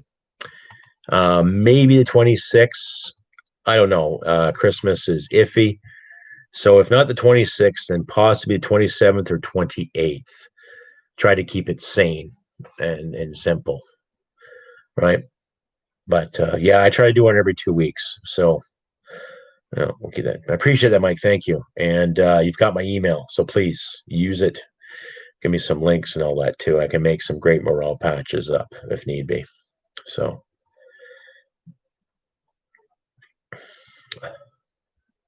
my CDL, well, okay, my school bus, my 2S, my class 2S. Yes, we'll see. But needless to say, I will try to get up in the next couple of weeks. And anyway, ladies and gentlemen, I have been Crusty Canuck on this beautiful 12th of December. Pay attention tomorrow. There'll be a new podcast episode up and running, hopefully no later than 2 o'clock in the afternoon Mountain Standard Time. To my Ontario and Eastern listeners, 4 p.m. Eastern Standard Time. Topics will be the Chinese influence in Canadian politics and other buffoonery. So pay attention to that if you can. And I appreciate everyone who has come out tonight and said hello, asked me the positive questions, said some wonderful things. Without you folks out there, this podcast would be irrelevant. So give yourselves a pat in the back for that. And thank you once again, Miss Sue Kuzakowski, for joining, becoming a member of the Crusty Canuck podcast. Thank you very much. So,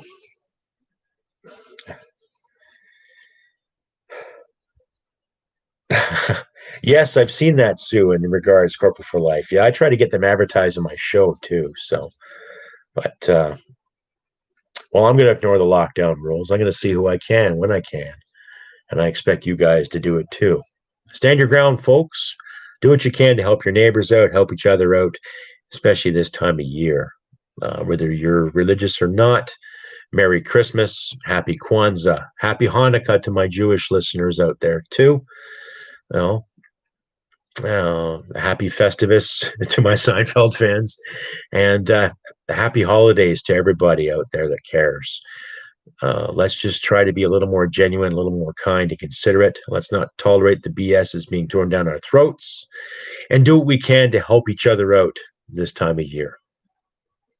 Merry Christmas, all. Thank you very much for coming out to tonight's live stream. If I don't see you in the next couple of weeks, then I hope you also have a happiest new year, and I hope your dreams come true. Anyhow, I've been Crusty Canuck, ladies and gentlemen. Thank you once again for your contributors. Please consider joining, as Ms. Kozakowski did. And we'll see you next time. So stay tuned for my episode tomorrow, and hope all the best. Take care, ladies and gentlemen. We'll see you again. Bye for now.